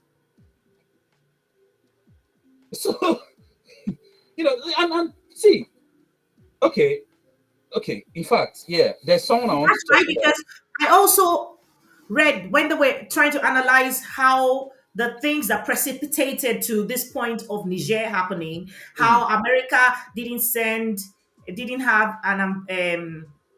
a representative or a representation at mm, the AU. And I was asking, what's America's business having a right. representative are the African Union. Right, America is not an African country. right. You see, I've been railing against the AU since I ever started broadcasting with you. That is just a puppet organization. I mean, 90% of the wars going on the planet are going on in Africa, but all the AU can talk about is, oh, Swahili is now an official language. Remember, we've spoken about that. So that AU is, and I've called them an organization where senile old men, a club of senile old men. That's what the AU is. You know. Now, talking about the Pact for Continuation of Colonization. After the Second World War, there was a so-called Marshall Plan, where America was planning to, all the European countries were destroyed. America was planning to finance the rebuilding of these countries to even help stabilize global economy. Now, many people don't realize that France was able to rebuild very quickly, even before she got the full benefits of the Marshall Plan, from money coming from the colonies. Money coming from, that's what France used to rebuild. Now, guess what? Many people, like I said, the path for colonization, continuation of colonization, that's the popular one. Many people do not also realize that Britain has her own version for the path for continuation of colonization. And this was also what Britain used to rebuild so quickly after the Second World War that they could have even said, we don't want the Marshall Plan money. Britain's own was something they called, it was a kind of program they called Imperial Resurgence. Imperial Resurgence. And Nigeria was central to that. And Nigeria's resources was central to all that. This was what rebuilt Britain after the Second World War. And largely, Britain's economy keeps Britain's economy. See how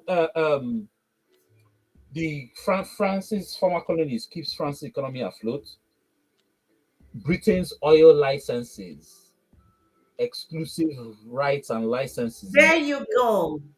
Huh? There you go. And now the free gold they are looting is what's keeping Britain's economy afloat. Britain on her own, with the City of London, which is their biggest money maker, their defense industry, which is kind of number two. And that's not to say that they even have any major stake globally, because there's the Americans that make more and sell more weapons than them. There's the Russians, there's now the Chinese, and there's all other smaller players, Iran, Turkey, South Korea, and now even Japan and Germany. So Britain's share in the arms market is small. Their biggest customer is Saudi Arabia, where they sell them jets and then years of maintenance for those jets. Yeah. Small arms, tanks, guns, they're out the market there even. And then after that, their third biggest industry is pharmaceuticals. These three things cannot fund Britain. They cannot pay for the NHS. They cannot pay for all the benefits that they give all the unemployed people. They cannot fund Britain. They cannot pay for the army. They have to. That's why I keep saying this Commonwealth. How come, how is it really a Commonwealth when all the wealth seems to be flowing from one direction to another, only one direction? Yes. What's common really What's about common about the wealth when all the Commonwealth nations need visa to enter the country? Right, exactly. Yes. Exactly. What's common about the wealth where it is a one-way relationship where you take and take and take, and we just and keep tell and giving. impose And what all you do is come and lecture people and tell them how to live. Right. Now, there's someone I want to speak about to put more perspective to this understanding of Pact for Continuation of Colonization, and that's the French one, and the British one, the Imperial Resurgence. Imperial Resurgence. Remember, these British people, they came up with classical liberalism, which is what capitalism is pretty much, or international capitalism is pretty much hinged on. Which the Americans now turbo warped it into neoliberalism, which is this madness. They're now pushing across the globe today, telling everybody it's democracy. It all started in Britain with classical liberalism. In America today, it's neoliberalism.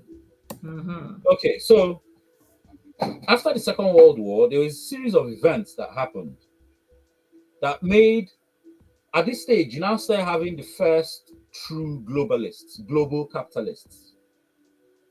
People that their industry cut across countries and spanned one, two continents at this stage. Yeah.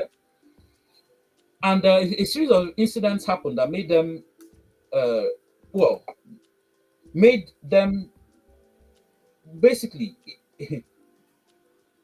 this is why there's neo-colonialism today. So after the Second World War, everybody could see that colonialism was coming to an end. All the black soldiers, the Indian soldiers who'd fought alongside their white colonizer monsters could see that, hold on, these white people, they're not invincible. They die too. One bullet takes them out too. It's not like they're anything special. So the push for independence was in the air. And these European countries, they all knew how much money they were making. So that alone was an incentive not to let go willy-nilly. But a few things happened along the way. One of them was the Panama Canal incident. It led to some conflict in Panama. And that was something in Guatemala. Was it Guatemala or Nicaragua? I can't remember now. And that was Iran. The whole incident of Iran oil, when Britain, let's build, you guys have oil, let's build your oil refinery, oil rig, everything. We've built it now, but because it's our infrastructure, our technology, we control 80%. The Iranians initially agreed, and then they had this new Shah who thought, nah, man, why? Mm. It's our oil. He wanted more. And the West wasn't having it. And they instigated his overthrow. But all that caused a disruption in flow of Iranian oil to the West. And let's also bear in mind that everybody in the world, everybody else's oil powers the West's economy. And and and not just everybody's oil powers the economy, and then our resources keeps their economies going.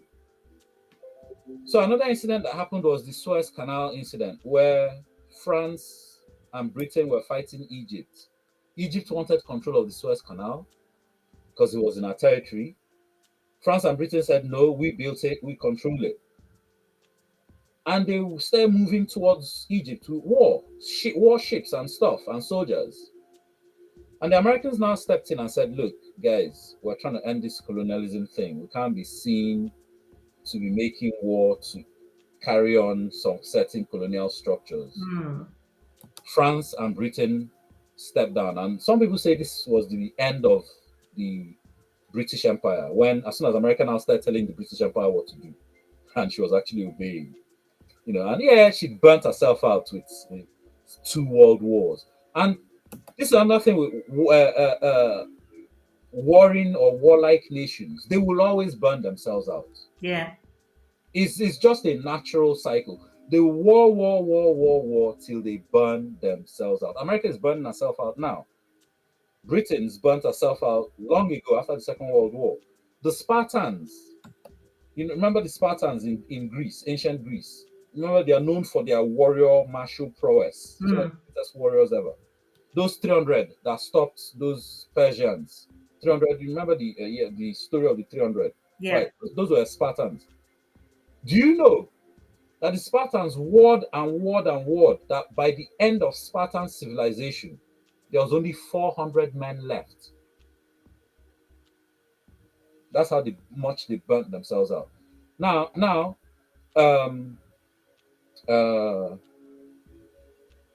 what was I? I was saying something. I was leading to something. Sorry, I kind of lost my train. But yeah, I sometimes I branch off too much as well. Yeah.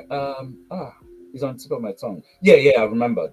So I'm saying all this to talk about, yeah, I was talking about these incidents that happened after the Second World War that made sure neo-colonialism continued after colonialism ended.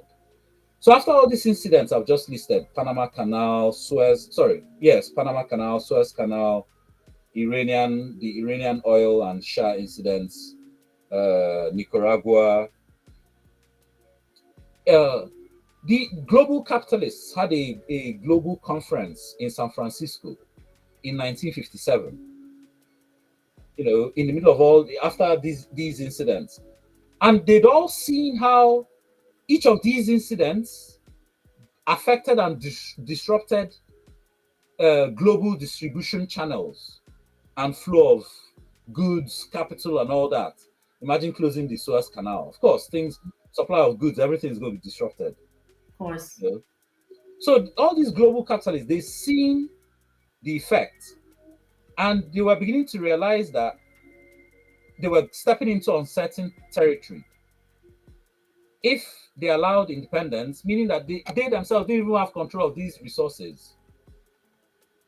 And there was a particular guy that brought it to their attention. A particular guy called Herman Joseph Abs. He was the one that told them that, look, guys, I know we're all talking about decolonization, but we have to maintain control of those people's resources. Look at what happened at the Suez Canal. Can we handle the disruption? This is what he told them at the conference. Mm.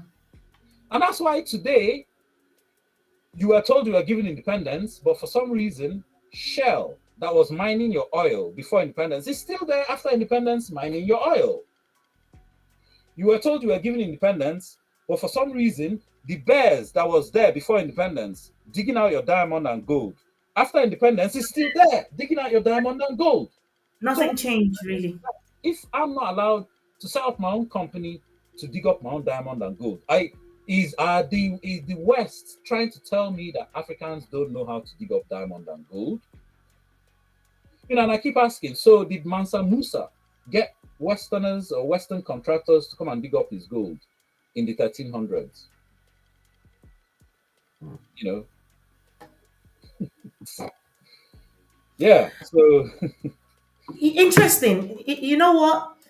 This is why I love having these conversations, because even for me, I try to wrap my head around. I said, hold on a minute, Anglophone Africa cannot be that different from what is attainable or obtainable with Francophone, with as far as their relationships with the their so-called colonial past, which is not past. Now that you've given this explanation, it makes a whole lot of sense. right, It makes a whole lot of sense. And when you made mention about um when you talked about the privatization, is it deprivatization or privatizations that happened to especially a country like Nigeria that I'm very aware of. right, You do privatization because you say government has no business in doing business, isn't it? right, However, things have become worse. Everything that, for instance, when Nitel, so-called Nitel in Nigeria, when it was operated by government, yes, it is true that they were not able to expand as quickly as it happened when privatization came about. However, it was a situation where it was affordable for the ordinary people to be able to, pay for services of using those, what they call them now, those boxes, those boxes on the street, the phone booths. phone booths, yeah, Yeah, they were not expanding as quickly as they should or evolving as quickly as they should, but eventually they would have. It was also systematic to see that when it was in the hands of government that it failed, so they can give the grounds for privatization to take place. However, this process of privatizing government-owned business is how you see that the locals are unable to compete with the foreign their foreign counterparts when they come and bid for all of these contracts. Right. France, they have said that France must be given the first right of refusal. It's not stated as such in the case of Anglophone countries, or at least for Nigeria. However, it is also the case.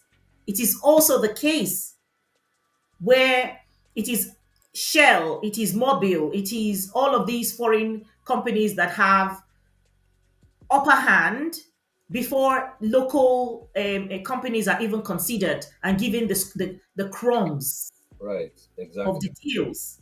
So it makes so much sense. If you notice, the West hates nationalization. They hate countries that all you see all those IMF, World Bank. That's what they were set up to do, to make sure you don't have countries that nationalize their assets, force them to privatize everything. Next thing you know, they will come and give you all this structural adjustment program. If you got all those things, those things never worked for any African nations. If anything, they softened us up more, reduced the value of our currency, making it easier to come buy up mines and then export the resources from those mines next to nothing on the dollar. And now let's talk about um, going back to the main reason for the conversation today, which is Niger and the countries supporting Niger. Burkina Faso and Mali have now sent fighter jets and support. Literally, they are walking Mm, the talk of say that if ECOWAS does attack, Niger has the support of these countries to fight for them. mm. If, for instance, like from what you said, Wagner Group wasn't able to, go across to Niger from Mali or Burkina Faso because of so-called Al Qaeda Mm. stopping them and saying, no, we're not going to let you.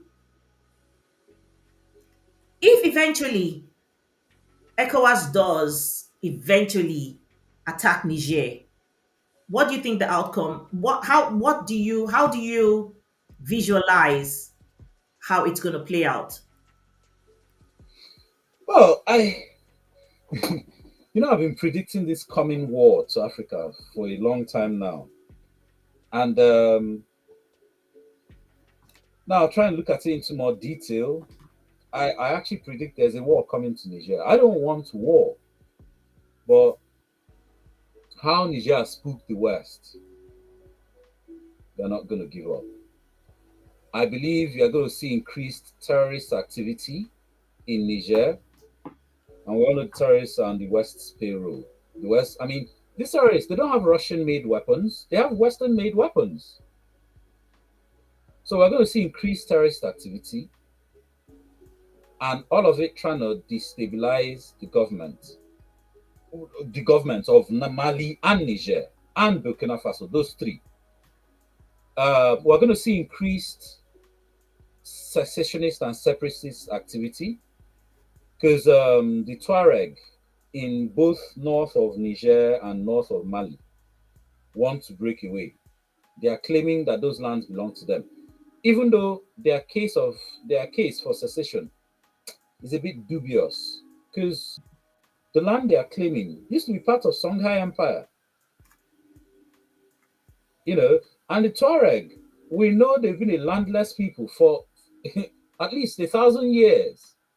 They used to crisscross the Sahara, you know. So what were they when the Songhai Empire was influencing the region? So and from what I hear, France is backing the Tuareg. So there's more instability to come.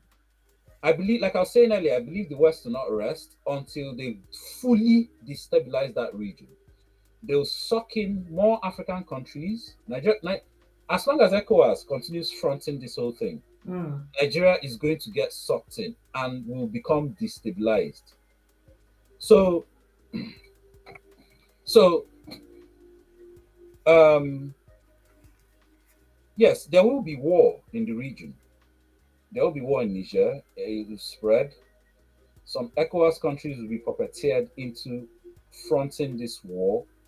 Nigeria, as you can see, being the spearhead. Um, and all the ECOWAS countries supporting it, they will all be destabilized because they all have a border with all these countries as well. So So you don't see this as a point where Africa does have a chance to finally free herself from the shackles of these colonial powers. there's still a long way to go. I mean, like I said, we're dealing with the West here, white people. These guys don't just give up. They don't just pack up and go home because, okay, you beating me now. Yeah, You we know that they don't just pack up, they won't just give up. But see, okay, why I'm saying these are still the first baby steps. Hmm? Is one thing kicking out the colonizer, is another thing fixing the problem that that colonial contraption of a country created in the first place, which is the huge diversity of people and paradigms. Ultimately, the black well, the black Sahelian Africans need to find a way to settle with the more sorry, with the Tuareg. um, Sorry. Starman, just hold your thought. Don't forget what you want to say. Yeah, I just want to take quick read so that we're about to round up, so that you can have some of these, you know, comments in your line of thoughts as well. Yeah. So, um, Obi Man, let me just take this here. WSR1 says, oh yeah, WSR1 did say, I think he's making reference to Museveni. When I said I couldn't remember what Museveni said, he said we will supply you our resources if you can establish your company in our country. Yes, and that's one of the things he said that day. Yes, um, and Obiman says, I think even now the West still railed against the Gaddafi family. The son was blocked from running for president. They destroyed the infrastructure in Guinea as an example. That is how they signed. Yes, Yeah. blocking, pouring concrete into, oh my God, such wickedness. They even took teaspoons. They even Oh took, my God, such vindictiveness. and Such I saw a video too. I saw a vindictiveness. video when they were being kicked Boogeyman. out of, when they were being kicked out of, I think it was Mali or Burkina Faso. All the pickup trucks, all the equipment in one of their companies, they just destroyed everything for the fun of it. They're still doing what they were doing back then. But yeah, sorry. Obiman says 61% of the AU's budget is paid by outsiders. I think NATO has a desk in the organization. Yeah, I won't be surprised. I'm surprised if NATO doesn't sit in on their meeting claiming, oh, it's for security reasons based on the terrorists, whatever in the Sahel. Synovia Indigo, yes, it's manipulation of words. Obiman says Africa should army itself sufficiently so it does not have to act scared and stupid all the time. Synovia said, why won't the African countries come together to form one military? Of course, that's the whole idea eventually, isn't it? When there are no borders at all anymore, stopping us from being just one Africa, United States of Africa. Obiman said, it seems only revolution or coups from the bottom, from the people who does not know or care about the hold the West has over these elites. And WW3 will eventually start. That's World War Three. WSR1 says, don't forget, during the Second War, Africa was seen as garden that should not be attacked, even by Hitler. Hmm. There is a good case for military coups in Ivory Coast, Senegal, and Togo. Mm. Obi-Man, expand on it if you can before we round up today.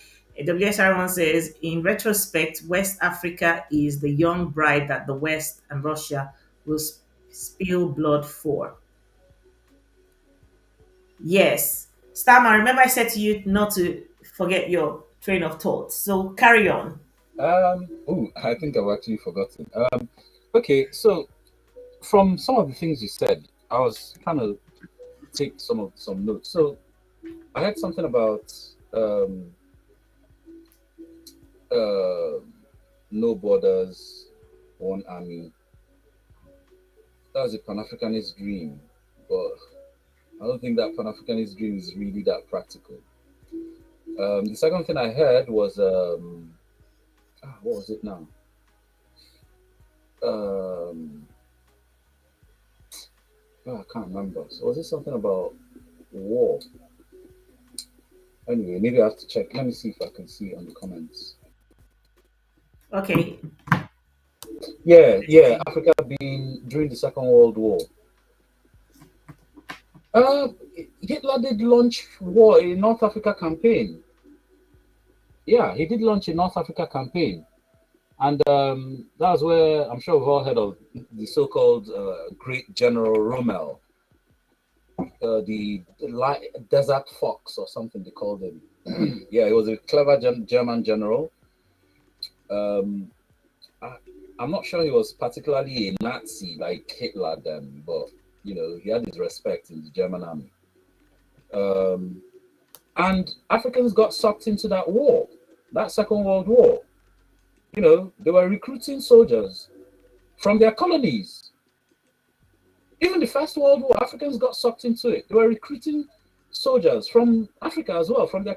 This is how Africans fought side by side with white people for the first time and saw that these people are not invincible. If you shoot them, they'll die too. Mm. You know. But back to the Pan Africanist thing, I think we talked about this in our last program. That you know, there's one of the big things why Pan Africanism is not actually happening.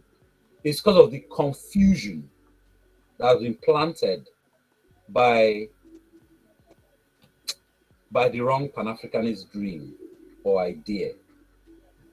Which is, So, uh, which is, okay, so without a structure, Pan Africanism is nothing but an idea in people's heads. That's all. Yeah. So the only way there can be true Pan Africanism is if there's actually a tangible structure under which it works. Now, you'll often hear people say, oh, yeah, but that's what the AU is, or that's what they're trying to do with the AU, which is just nonsense. I mean, Obi-Man just said now that 61% of it's funded by foreigners. That's not Pan Africanism. And also, you simply cannot do Pan Africanism with European created countries unless you want to be fooling yourself. I mean, these are countries where the Anglophone ones see themselves. I mean, you often hear Anglophone Africans describe themselves as Muslim first, French second, then Malinke or whatever else third. Same thing with Anglophone. You hear them, oh, I'm Nigerian first, and then maybe if that one has a British citizenship, oh, I'm British Nigerian. They will always make sure to add the British there so that you know. And then before they now tell you I'm Igbo or I'm Yoruba. You know, you cannot have Pan-Africanism like this. And then the Anglophone and the Francophone, they don't even agree. We're just fooling ourselves if we think, and then this is even before we start talking about the North Africans or the people on the Horn, who, when you even start talking about white supremacy and you say, oh yeah, white supremacy is an attack on all black people. The people in the Horn will tell you we're not black. They won't say they're not African, but they'll tell you they're not black. And by the time you finish going back and forth with them, you start wondering where you stand or where they stand. How can you have a Pan African like that? These people in the Horn will also tell you that they see themselves as closer to an Arab than to you in tropical Africa, a Bantu or a Niger Congo speaker. And they say it all the time. The North Africans, you look at them, the only thing that makes them African is that they're on the African continent. No physical features makes them really look African. The ones in the desert, the nomadic groups, Tuareg, those ones, they've been so admixed.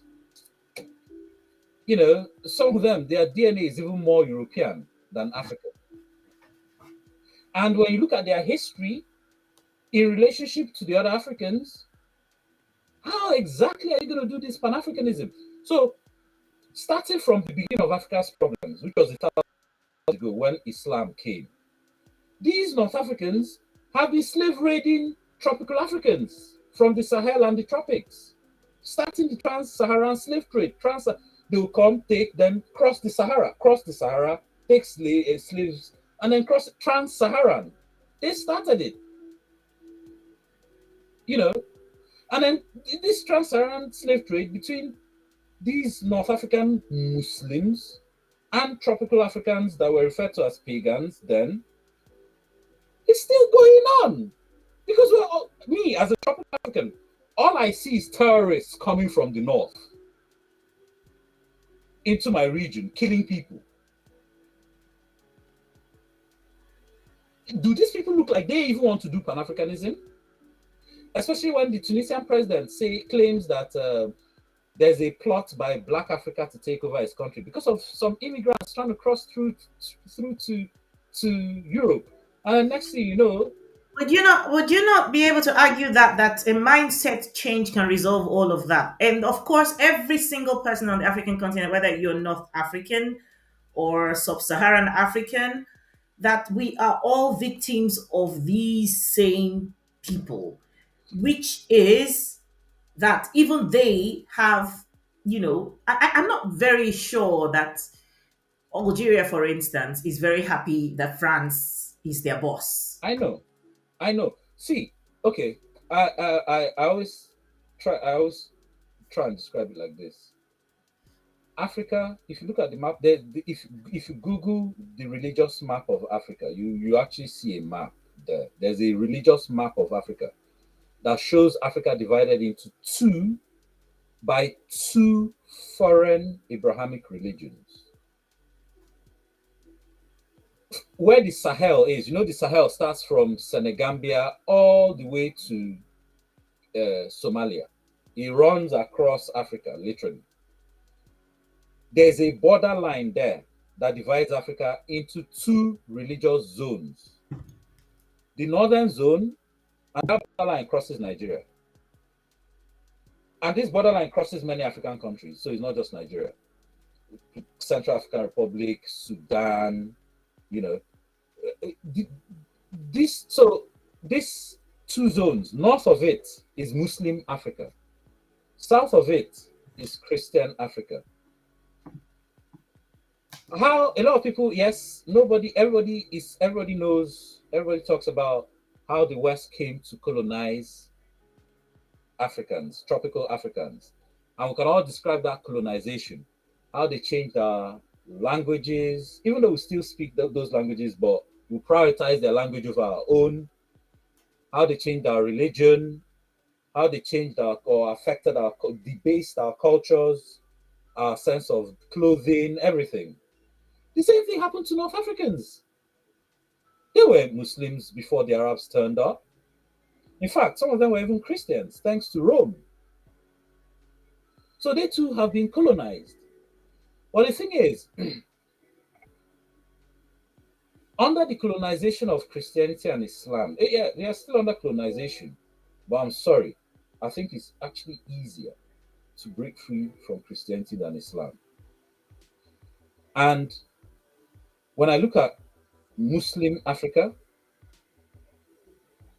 and this is why I said what's happening in the Francophone countries, Niger, Mali, these are just the first baby steps. This is even there, it's far from finished. When I look at those Muslim countries in Africa, they are, yeah, you see, in Niger, Mali, all those they want to decolonize, but just institutional decolonization. Many of them are not ready to decolonize the mind. Many of them are far from ready. The people of the South, where you now have the Christian part of Africa, they are not only ready now to decolonize their institutions, by self-determination. Countries with the rise of countries like Biafra, Ambazonia, maybe even Western Togoland, even Congo. There's some Congo is going to fracture eventually. They are not only doing that, but you also see these people not only even denouncing their Christian religion and returning back to their ancestral practices, you see them Bible burning. About 3 months ago, I was seeing Bible burnings going on in Congo. I was like, wow, hallelujah. Excuse the ironic pun. You know, I was like, great. Well, you're not going to see this. In fact, if you burn a Bible in Muslim Africa today, that's it, you're dead. Sorry, if you burn a Quran, you're dead. Now, I'm not even advocating for them to start burning Qurans, but they're not even showing any signs of waking up from this foreign religion. And this is why I still see, and this is why I said Pan Africanism as, because a lot of people, when they think of Pan Africa, they think of, the map on your screen of your logo. They think of that whole map as one.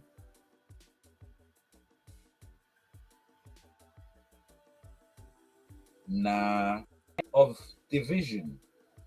Too much history of division for everybody to just wake up one day and start singing Kumbaya.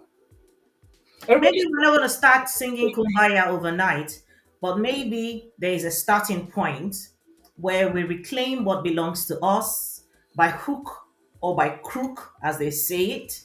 If it's by military coups, whatever it is, when we eventually have taken charge of our destiny, then we can begin. It's going to be a step at a time. All of the abuse, all of these things didn't happen overnight. They didn't happen in 10, 15, 20, 50 years. It happened in centuries A thousand over. years. A Mhm. 1,000 years. So, this for me, if I want to listen to exactly the way you've painted it, it looks like all hope is lost. Just the other day, we listened to Kenya announcing visa free for all Africans, and they're hoping that all other Africans will reciprocate. African government will reciprocate. Why will we ask for an African to obtain a visa to visit an African nation? Okay, and make it even more difficult for Africans themselves to obtain even visas to visit another African nation, but make it easier for foreigners, in every sense of it, people from other continents to access our countries. Kenya has now said every African has the right to travel, do business, live, work, have a life in Kenya as it may. So let's see. This is a step in the right direction. Now, Nigeria, the so called big brother, Nigeria likes to call themselves so called big brother, but they're not leading in any way when it comes to the Pan African dream or anything to improve the lives of Africans. If anything at all, they're walking in the opposite. They are negating what the other African countries have tried. So Kenya has started this. There is no military coup in Kenya. We love the fact that Kenya. This is what's his name, the South African Malema, Julius Malema, has been talking about. It might not happen that at the end of the day, the whole of Africa, as you have explained, as it is on my logo, will be the Africa the way we would imagine it. But eventually, if sub-Saharan Africa decides to open their borders to one another, that's a step in the right direction. One day at a time, one day at a time, because if we say we want all of this to come to an end and we're painting a picture of, impossibility, then it kills the spirit. It kills the spirit of. Somebody will say, so why the heck are we even trying if this is the picture after all at the end? Okay. The shortest, heaviest way I Just can. before you say that, don't forget, sorry, Yeah? just hold it. Obi Man says, Northern Africa cannot move from their colonization, he says. WSR1 says, this is quite interesting topic and repeating it with room.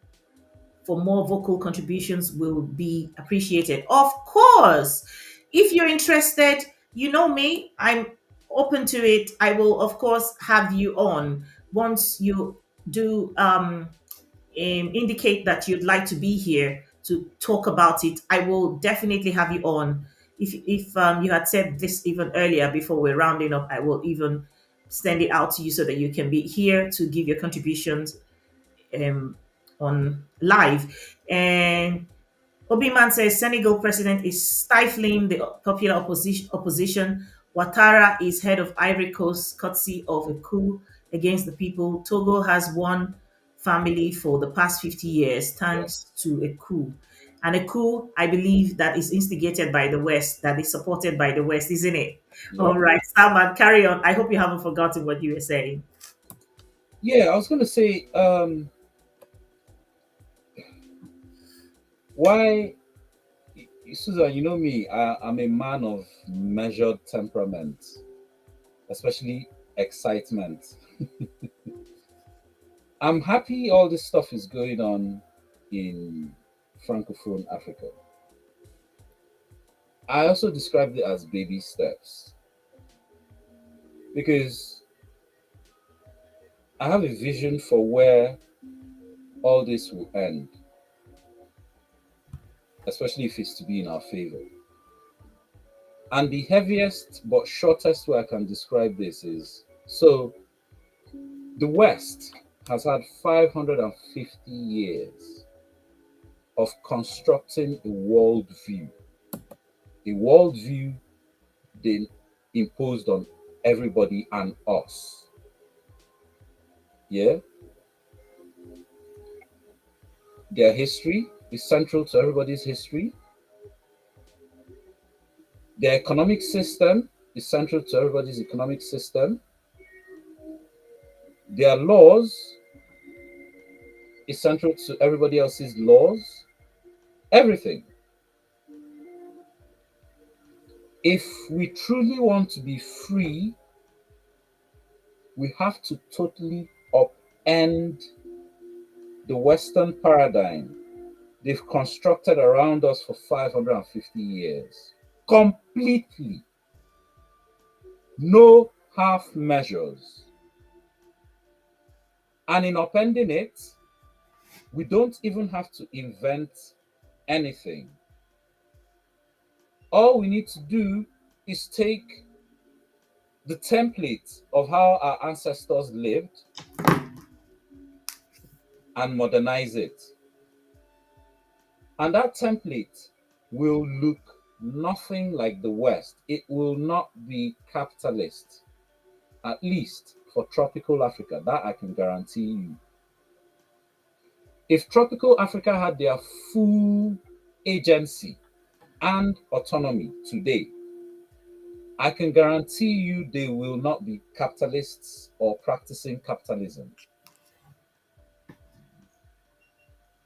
And the only way to have, see, you can open all your borders and everything, but as long as they are capitalists, the only people that will move and take and exploit those opportunities are capitalists. And I keep saying this, just because you're in a country that calls itself capitalist doesn't even mean you're a capitalist. Because the reality of it is, if you do not have capital, if you personally do not have capital, you are not a capitalist. All Mm-hmm. you are is a victim of the capitalist or a cog in his money making machine, his profit making machine. That's all you are. Whether you're in a country that calls itself capitalist or not, that is all you are if you do not have your own capital. I'm sure everybody knows what capital is. Okay, so uh, you can open all your borders all you want, but as long as privatization laws or laws still favor privatization, capitalism is still running rampant. It'll just this time, Europeans still be exploiting Africans because Europeans have 550 years of accumulated capital ahead of you. So they'll still be exploiting you because you're practicing their system. But opening your borders, all it is now is, oh, more Africans too now also be exploiting Africans. That's all it is. Hmm. So until you have a complete upturning of the current system that has been imposed up, when I mean complete, and this is why I talk about different parts of Africa waking up at different times based on the different types of colonization that has been done to them. Now, also historically, these different parts of Africa have also had different systems. I won't even say cultures, different systems of running their societies. So the people in the tropical forest, these people practice Ubuntu. If you want to talk about real socialism, forget all this nonsense white people write in their books about social. White people don't understand socialism. I mean, white people have been living under kings for 5,000 years before they started thinking of socialism. All that 5,000 years, Africans were living Ubuntu, egalitarianism. It's in our blood. It's in our blood. That's why even with their capitalism, we've not become as brutal to ourselves as in to the daily man on the street like them. Yes, I know they are criminals. There are people that do scams. Yes, but it is also expected that when a psychopath imposes a system on you, you will begin to become a psychopath too. If a criminal makes the law, then that law will facilitate criminals. So the fact that we're aping white or European systems today, we'll start behaving like them, being Christians, being feminists, of course, being Ponzi schemes, scammers, and all that. We're aping them. If we have a real, so if we went back to what Africa was like before Eurasian contact, or tropical Africa, yes, before Eurasian contact, a lot of these people in the forests didn't have kings. They didn't have kingdoms. That's not to say they were primitive. If anything, I think by virtue of not having kingdoms, these people were more advanced than kingdoms. Because I think kingdom is a regression on human society. When a king elevates himself so high that everybody else under him is nothing more than a glorified slave, that's a regression on human society.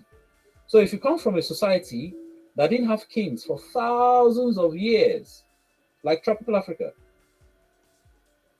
if anybody on this planet talking about socialism or wanting to learn socialism should be coming to learn from you. And that's what Africa needs. Now, I won't even say socialism because socialism is their term and their own way of understanding it. I prefer to say Ubuntu or their closest description to an Ubuntu system, which is egalitarianism. Egalitarian society. Right. That's what we had. And I keep saying this. It's funny how when they came, they demonized our egalitarian societies as primitive, savage, backward, undeveloped. But yet, when you watch Star Trek, which is a white science fiction program based in the 24th century, which is a future they are imagining, a future they are dreaming about.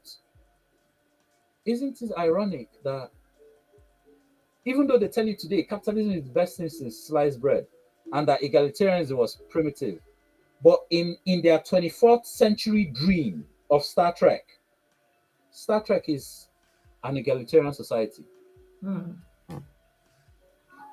Ain't that funny? When it's you, it's primitive, but when it's them, it's advanced. Absolutely. And this is why I said anybody trying to learn about socialism today should go and ask an African.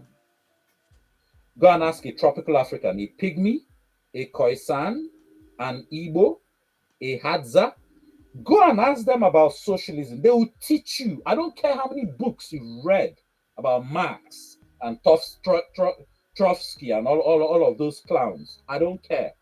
Go and talk to a tropical African if you want to understand socialism. Go to that island of what's the name of that island again, where they have those women of orange, queens of orange, that matriarchal society. Go and ask them. They will teach you what socialism is. Forget all these stupid books. So Okay. also, I've just described the systems we had in tropical Africa. In the Sahel, they had a slightly different system before they themselves started breaking off into kingdoms in reaction to the trans-Saharan slave trade. Hmm. Them becoming, see, people, there's something I keep pointing out to people. When I make this claim that Africans didn't have kingdoms, people attack me that I'm putting Africans down. Am I saying we're backward, we're criminal? Oh, sorry, we're primitive? No. The reason I even realized this was because I realized that the oldest African kingdoms were no older than 1,000 years ago.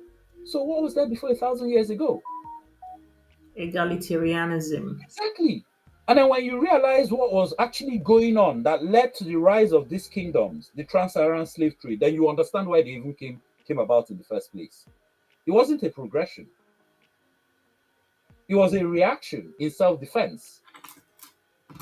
So if you look at Africa before the arrival of Eurasians or Islamic or Christian colonizers, Africa already had its natural geographic borders based on different climatic zones.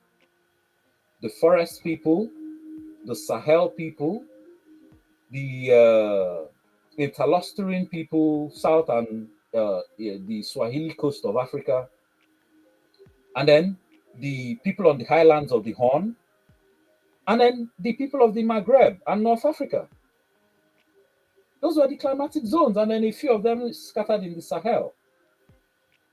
You cannot get this. You see, trying to get all these people to form one polity is like trying to get Afghanistan, France, or Britain. Yeah, Britain still has a monarchy.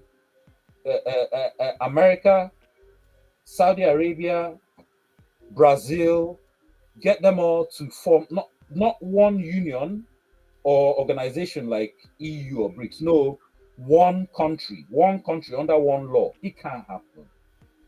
It just can't happen. So this is why I'm Right. saying that the my future, what I see in the future of a emancipated and free Africa will not be one superstructure Pan-Africanism, but more like different regions based on how it was in the past. So you have probably the biggest economic bloc, which will be the tropical forest. The people, these are Niger, Congo, and Bantu speakers. They're the same people, same DNA, same cultures. So you have the tropical forest region.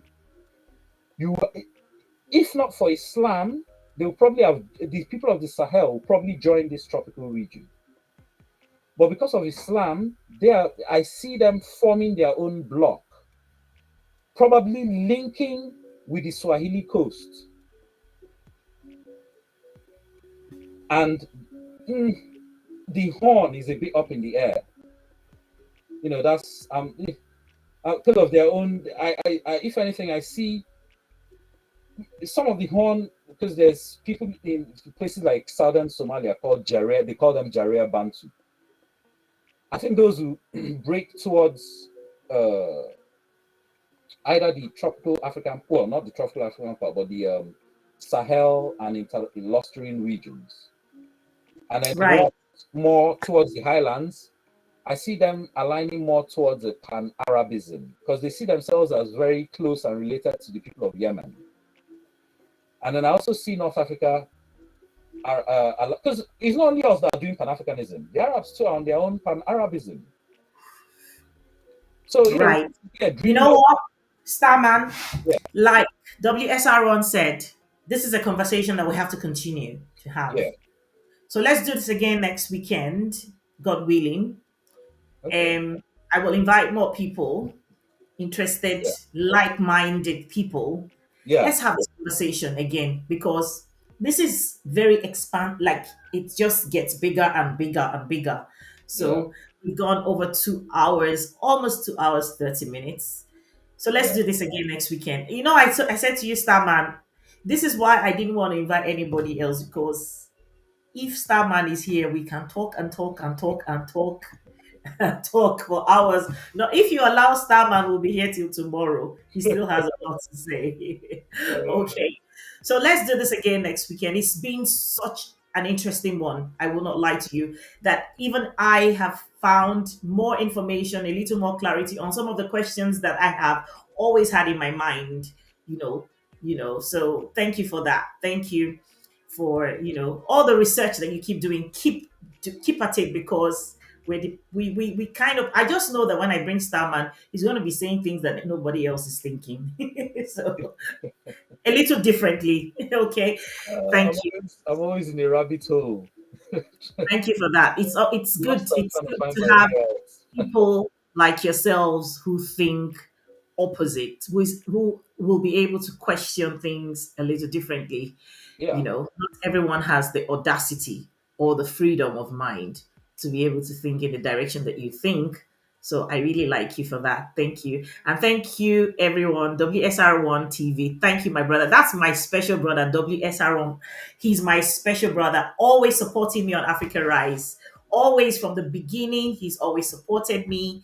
He's always supported the program I mean, like literally in any way, shape, or form, but he does it in the most coded and quiet way you will never know.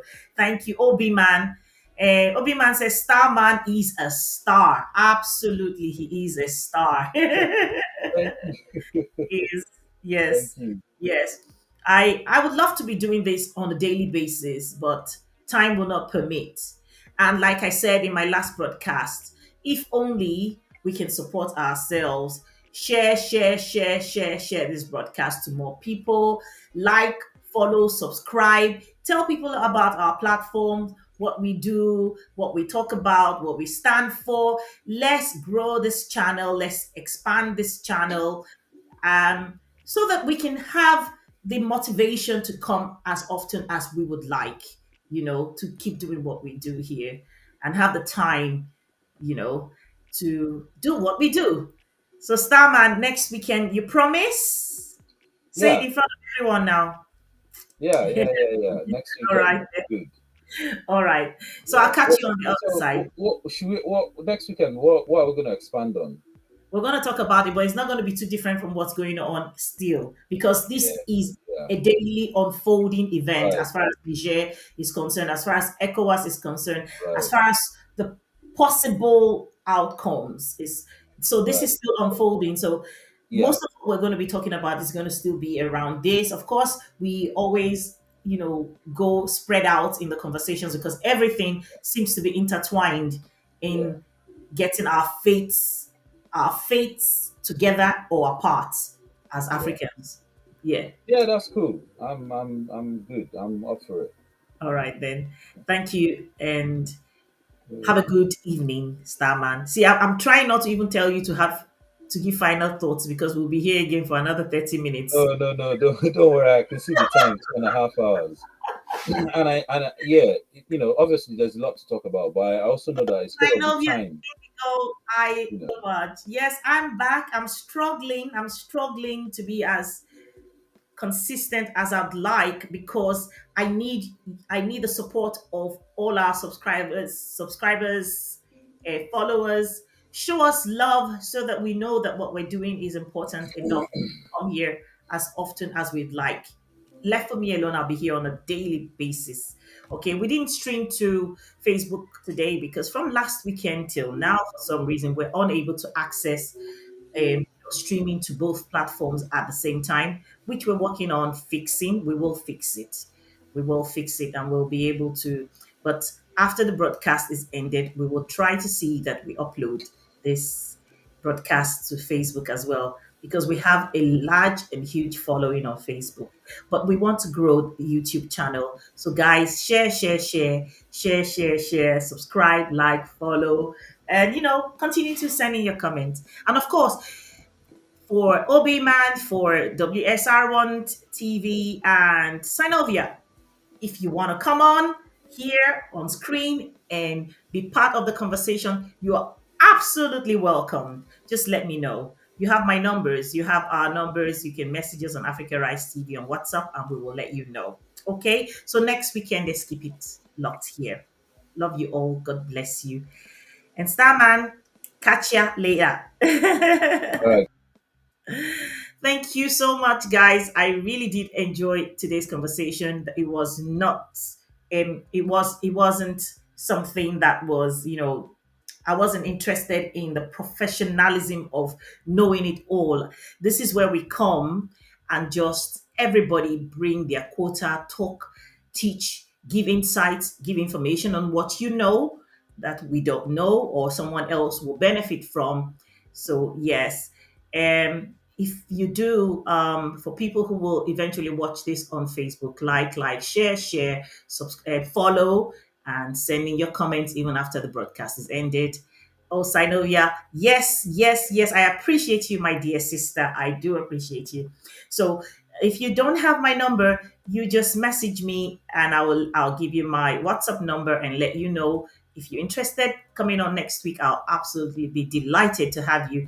WSR1, my brother, I will message you. I have your number. Obi Man yourself as well. Please do message me because you guys are the ones that keep it locked here with us, for us on YouTube day in, day out. Once we come on live, you're there, and that makes me so happy and feel assured. Thank you. God bless you. It's Africa Rise TV on Facebook, YouTube, and Instagram. See you next weekend. Bye bye.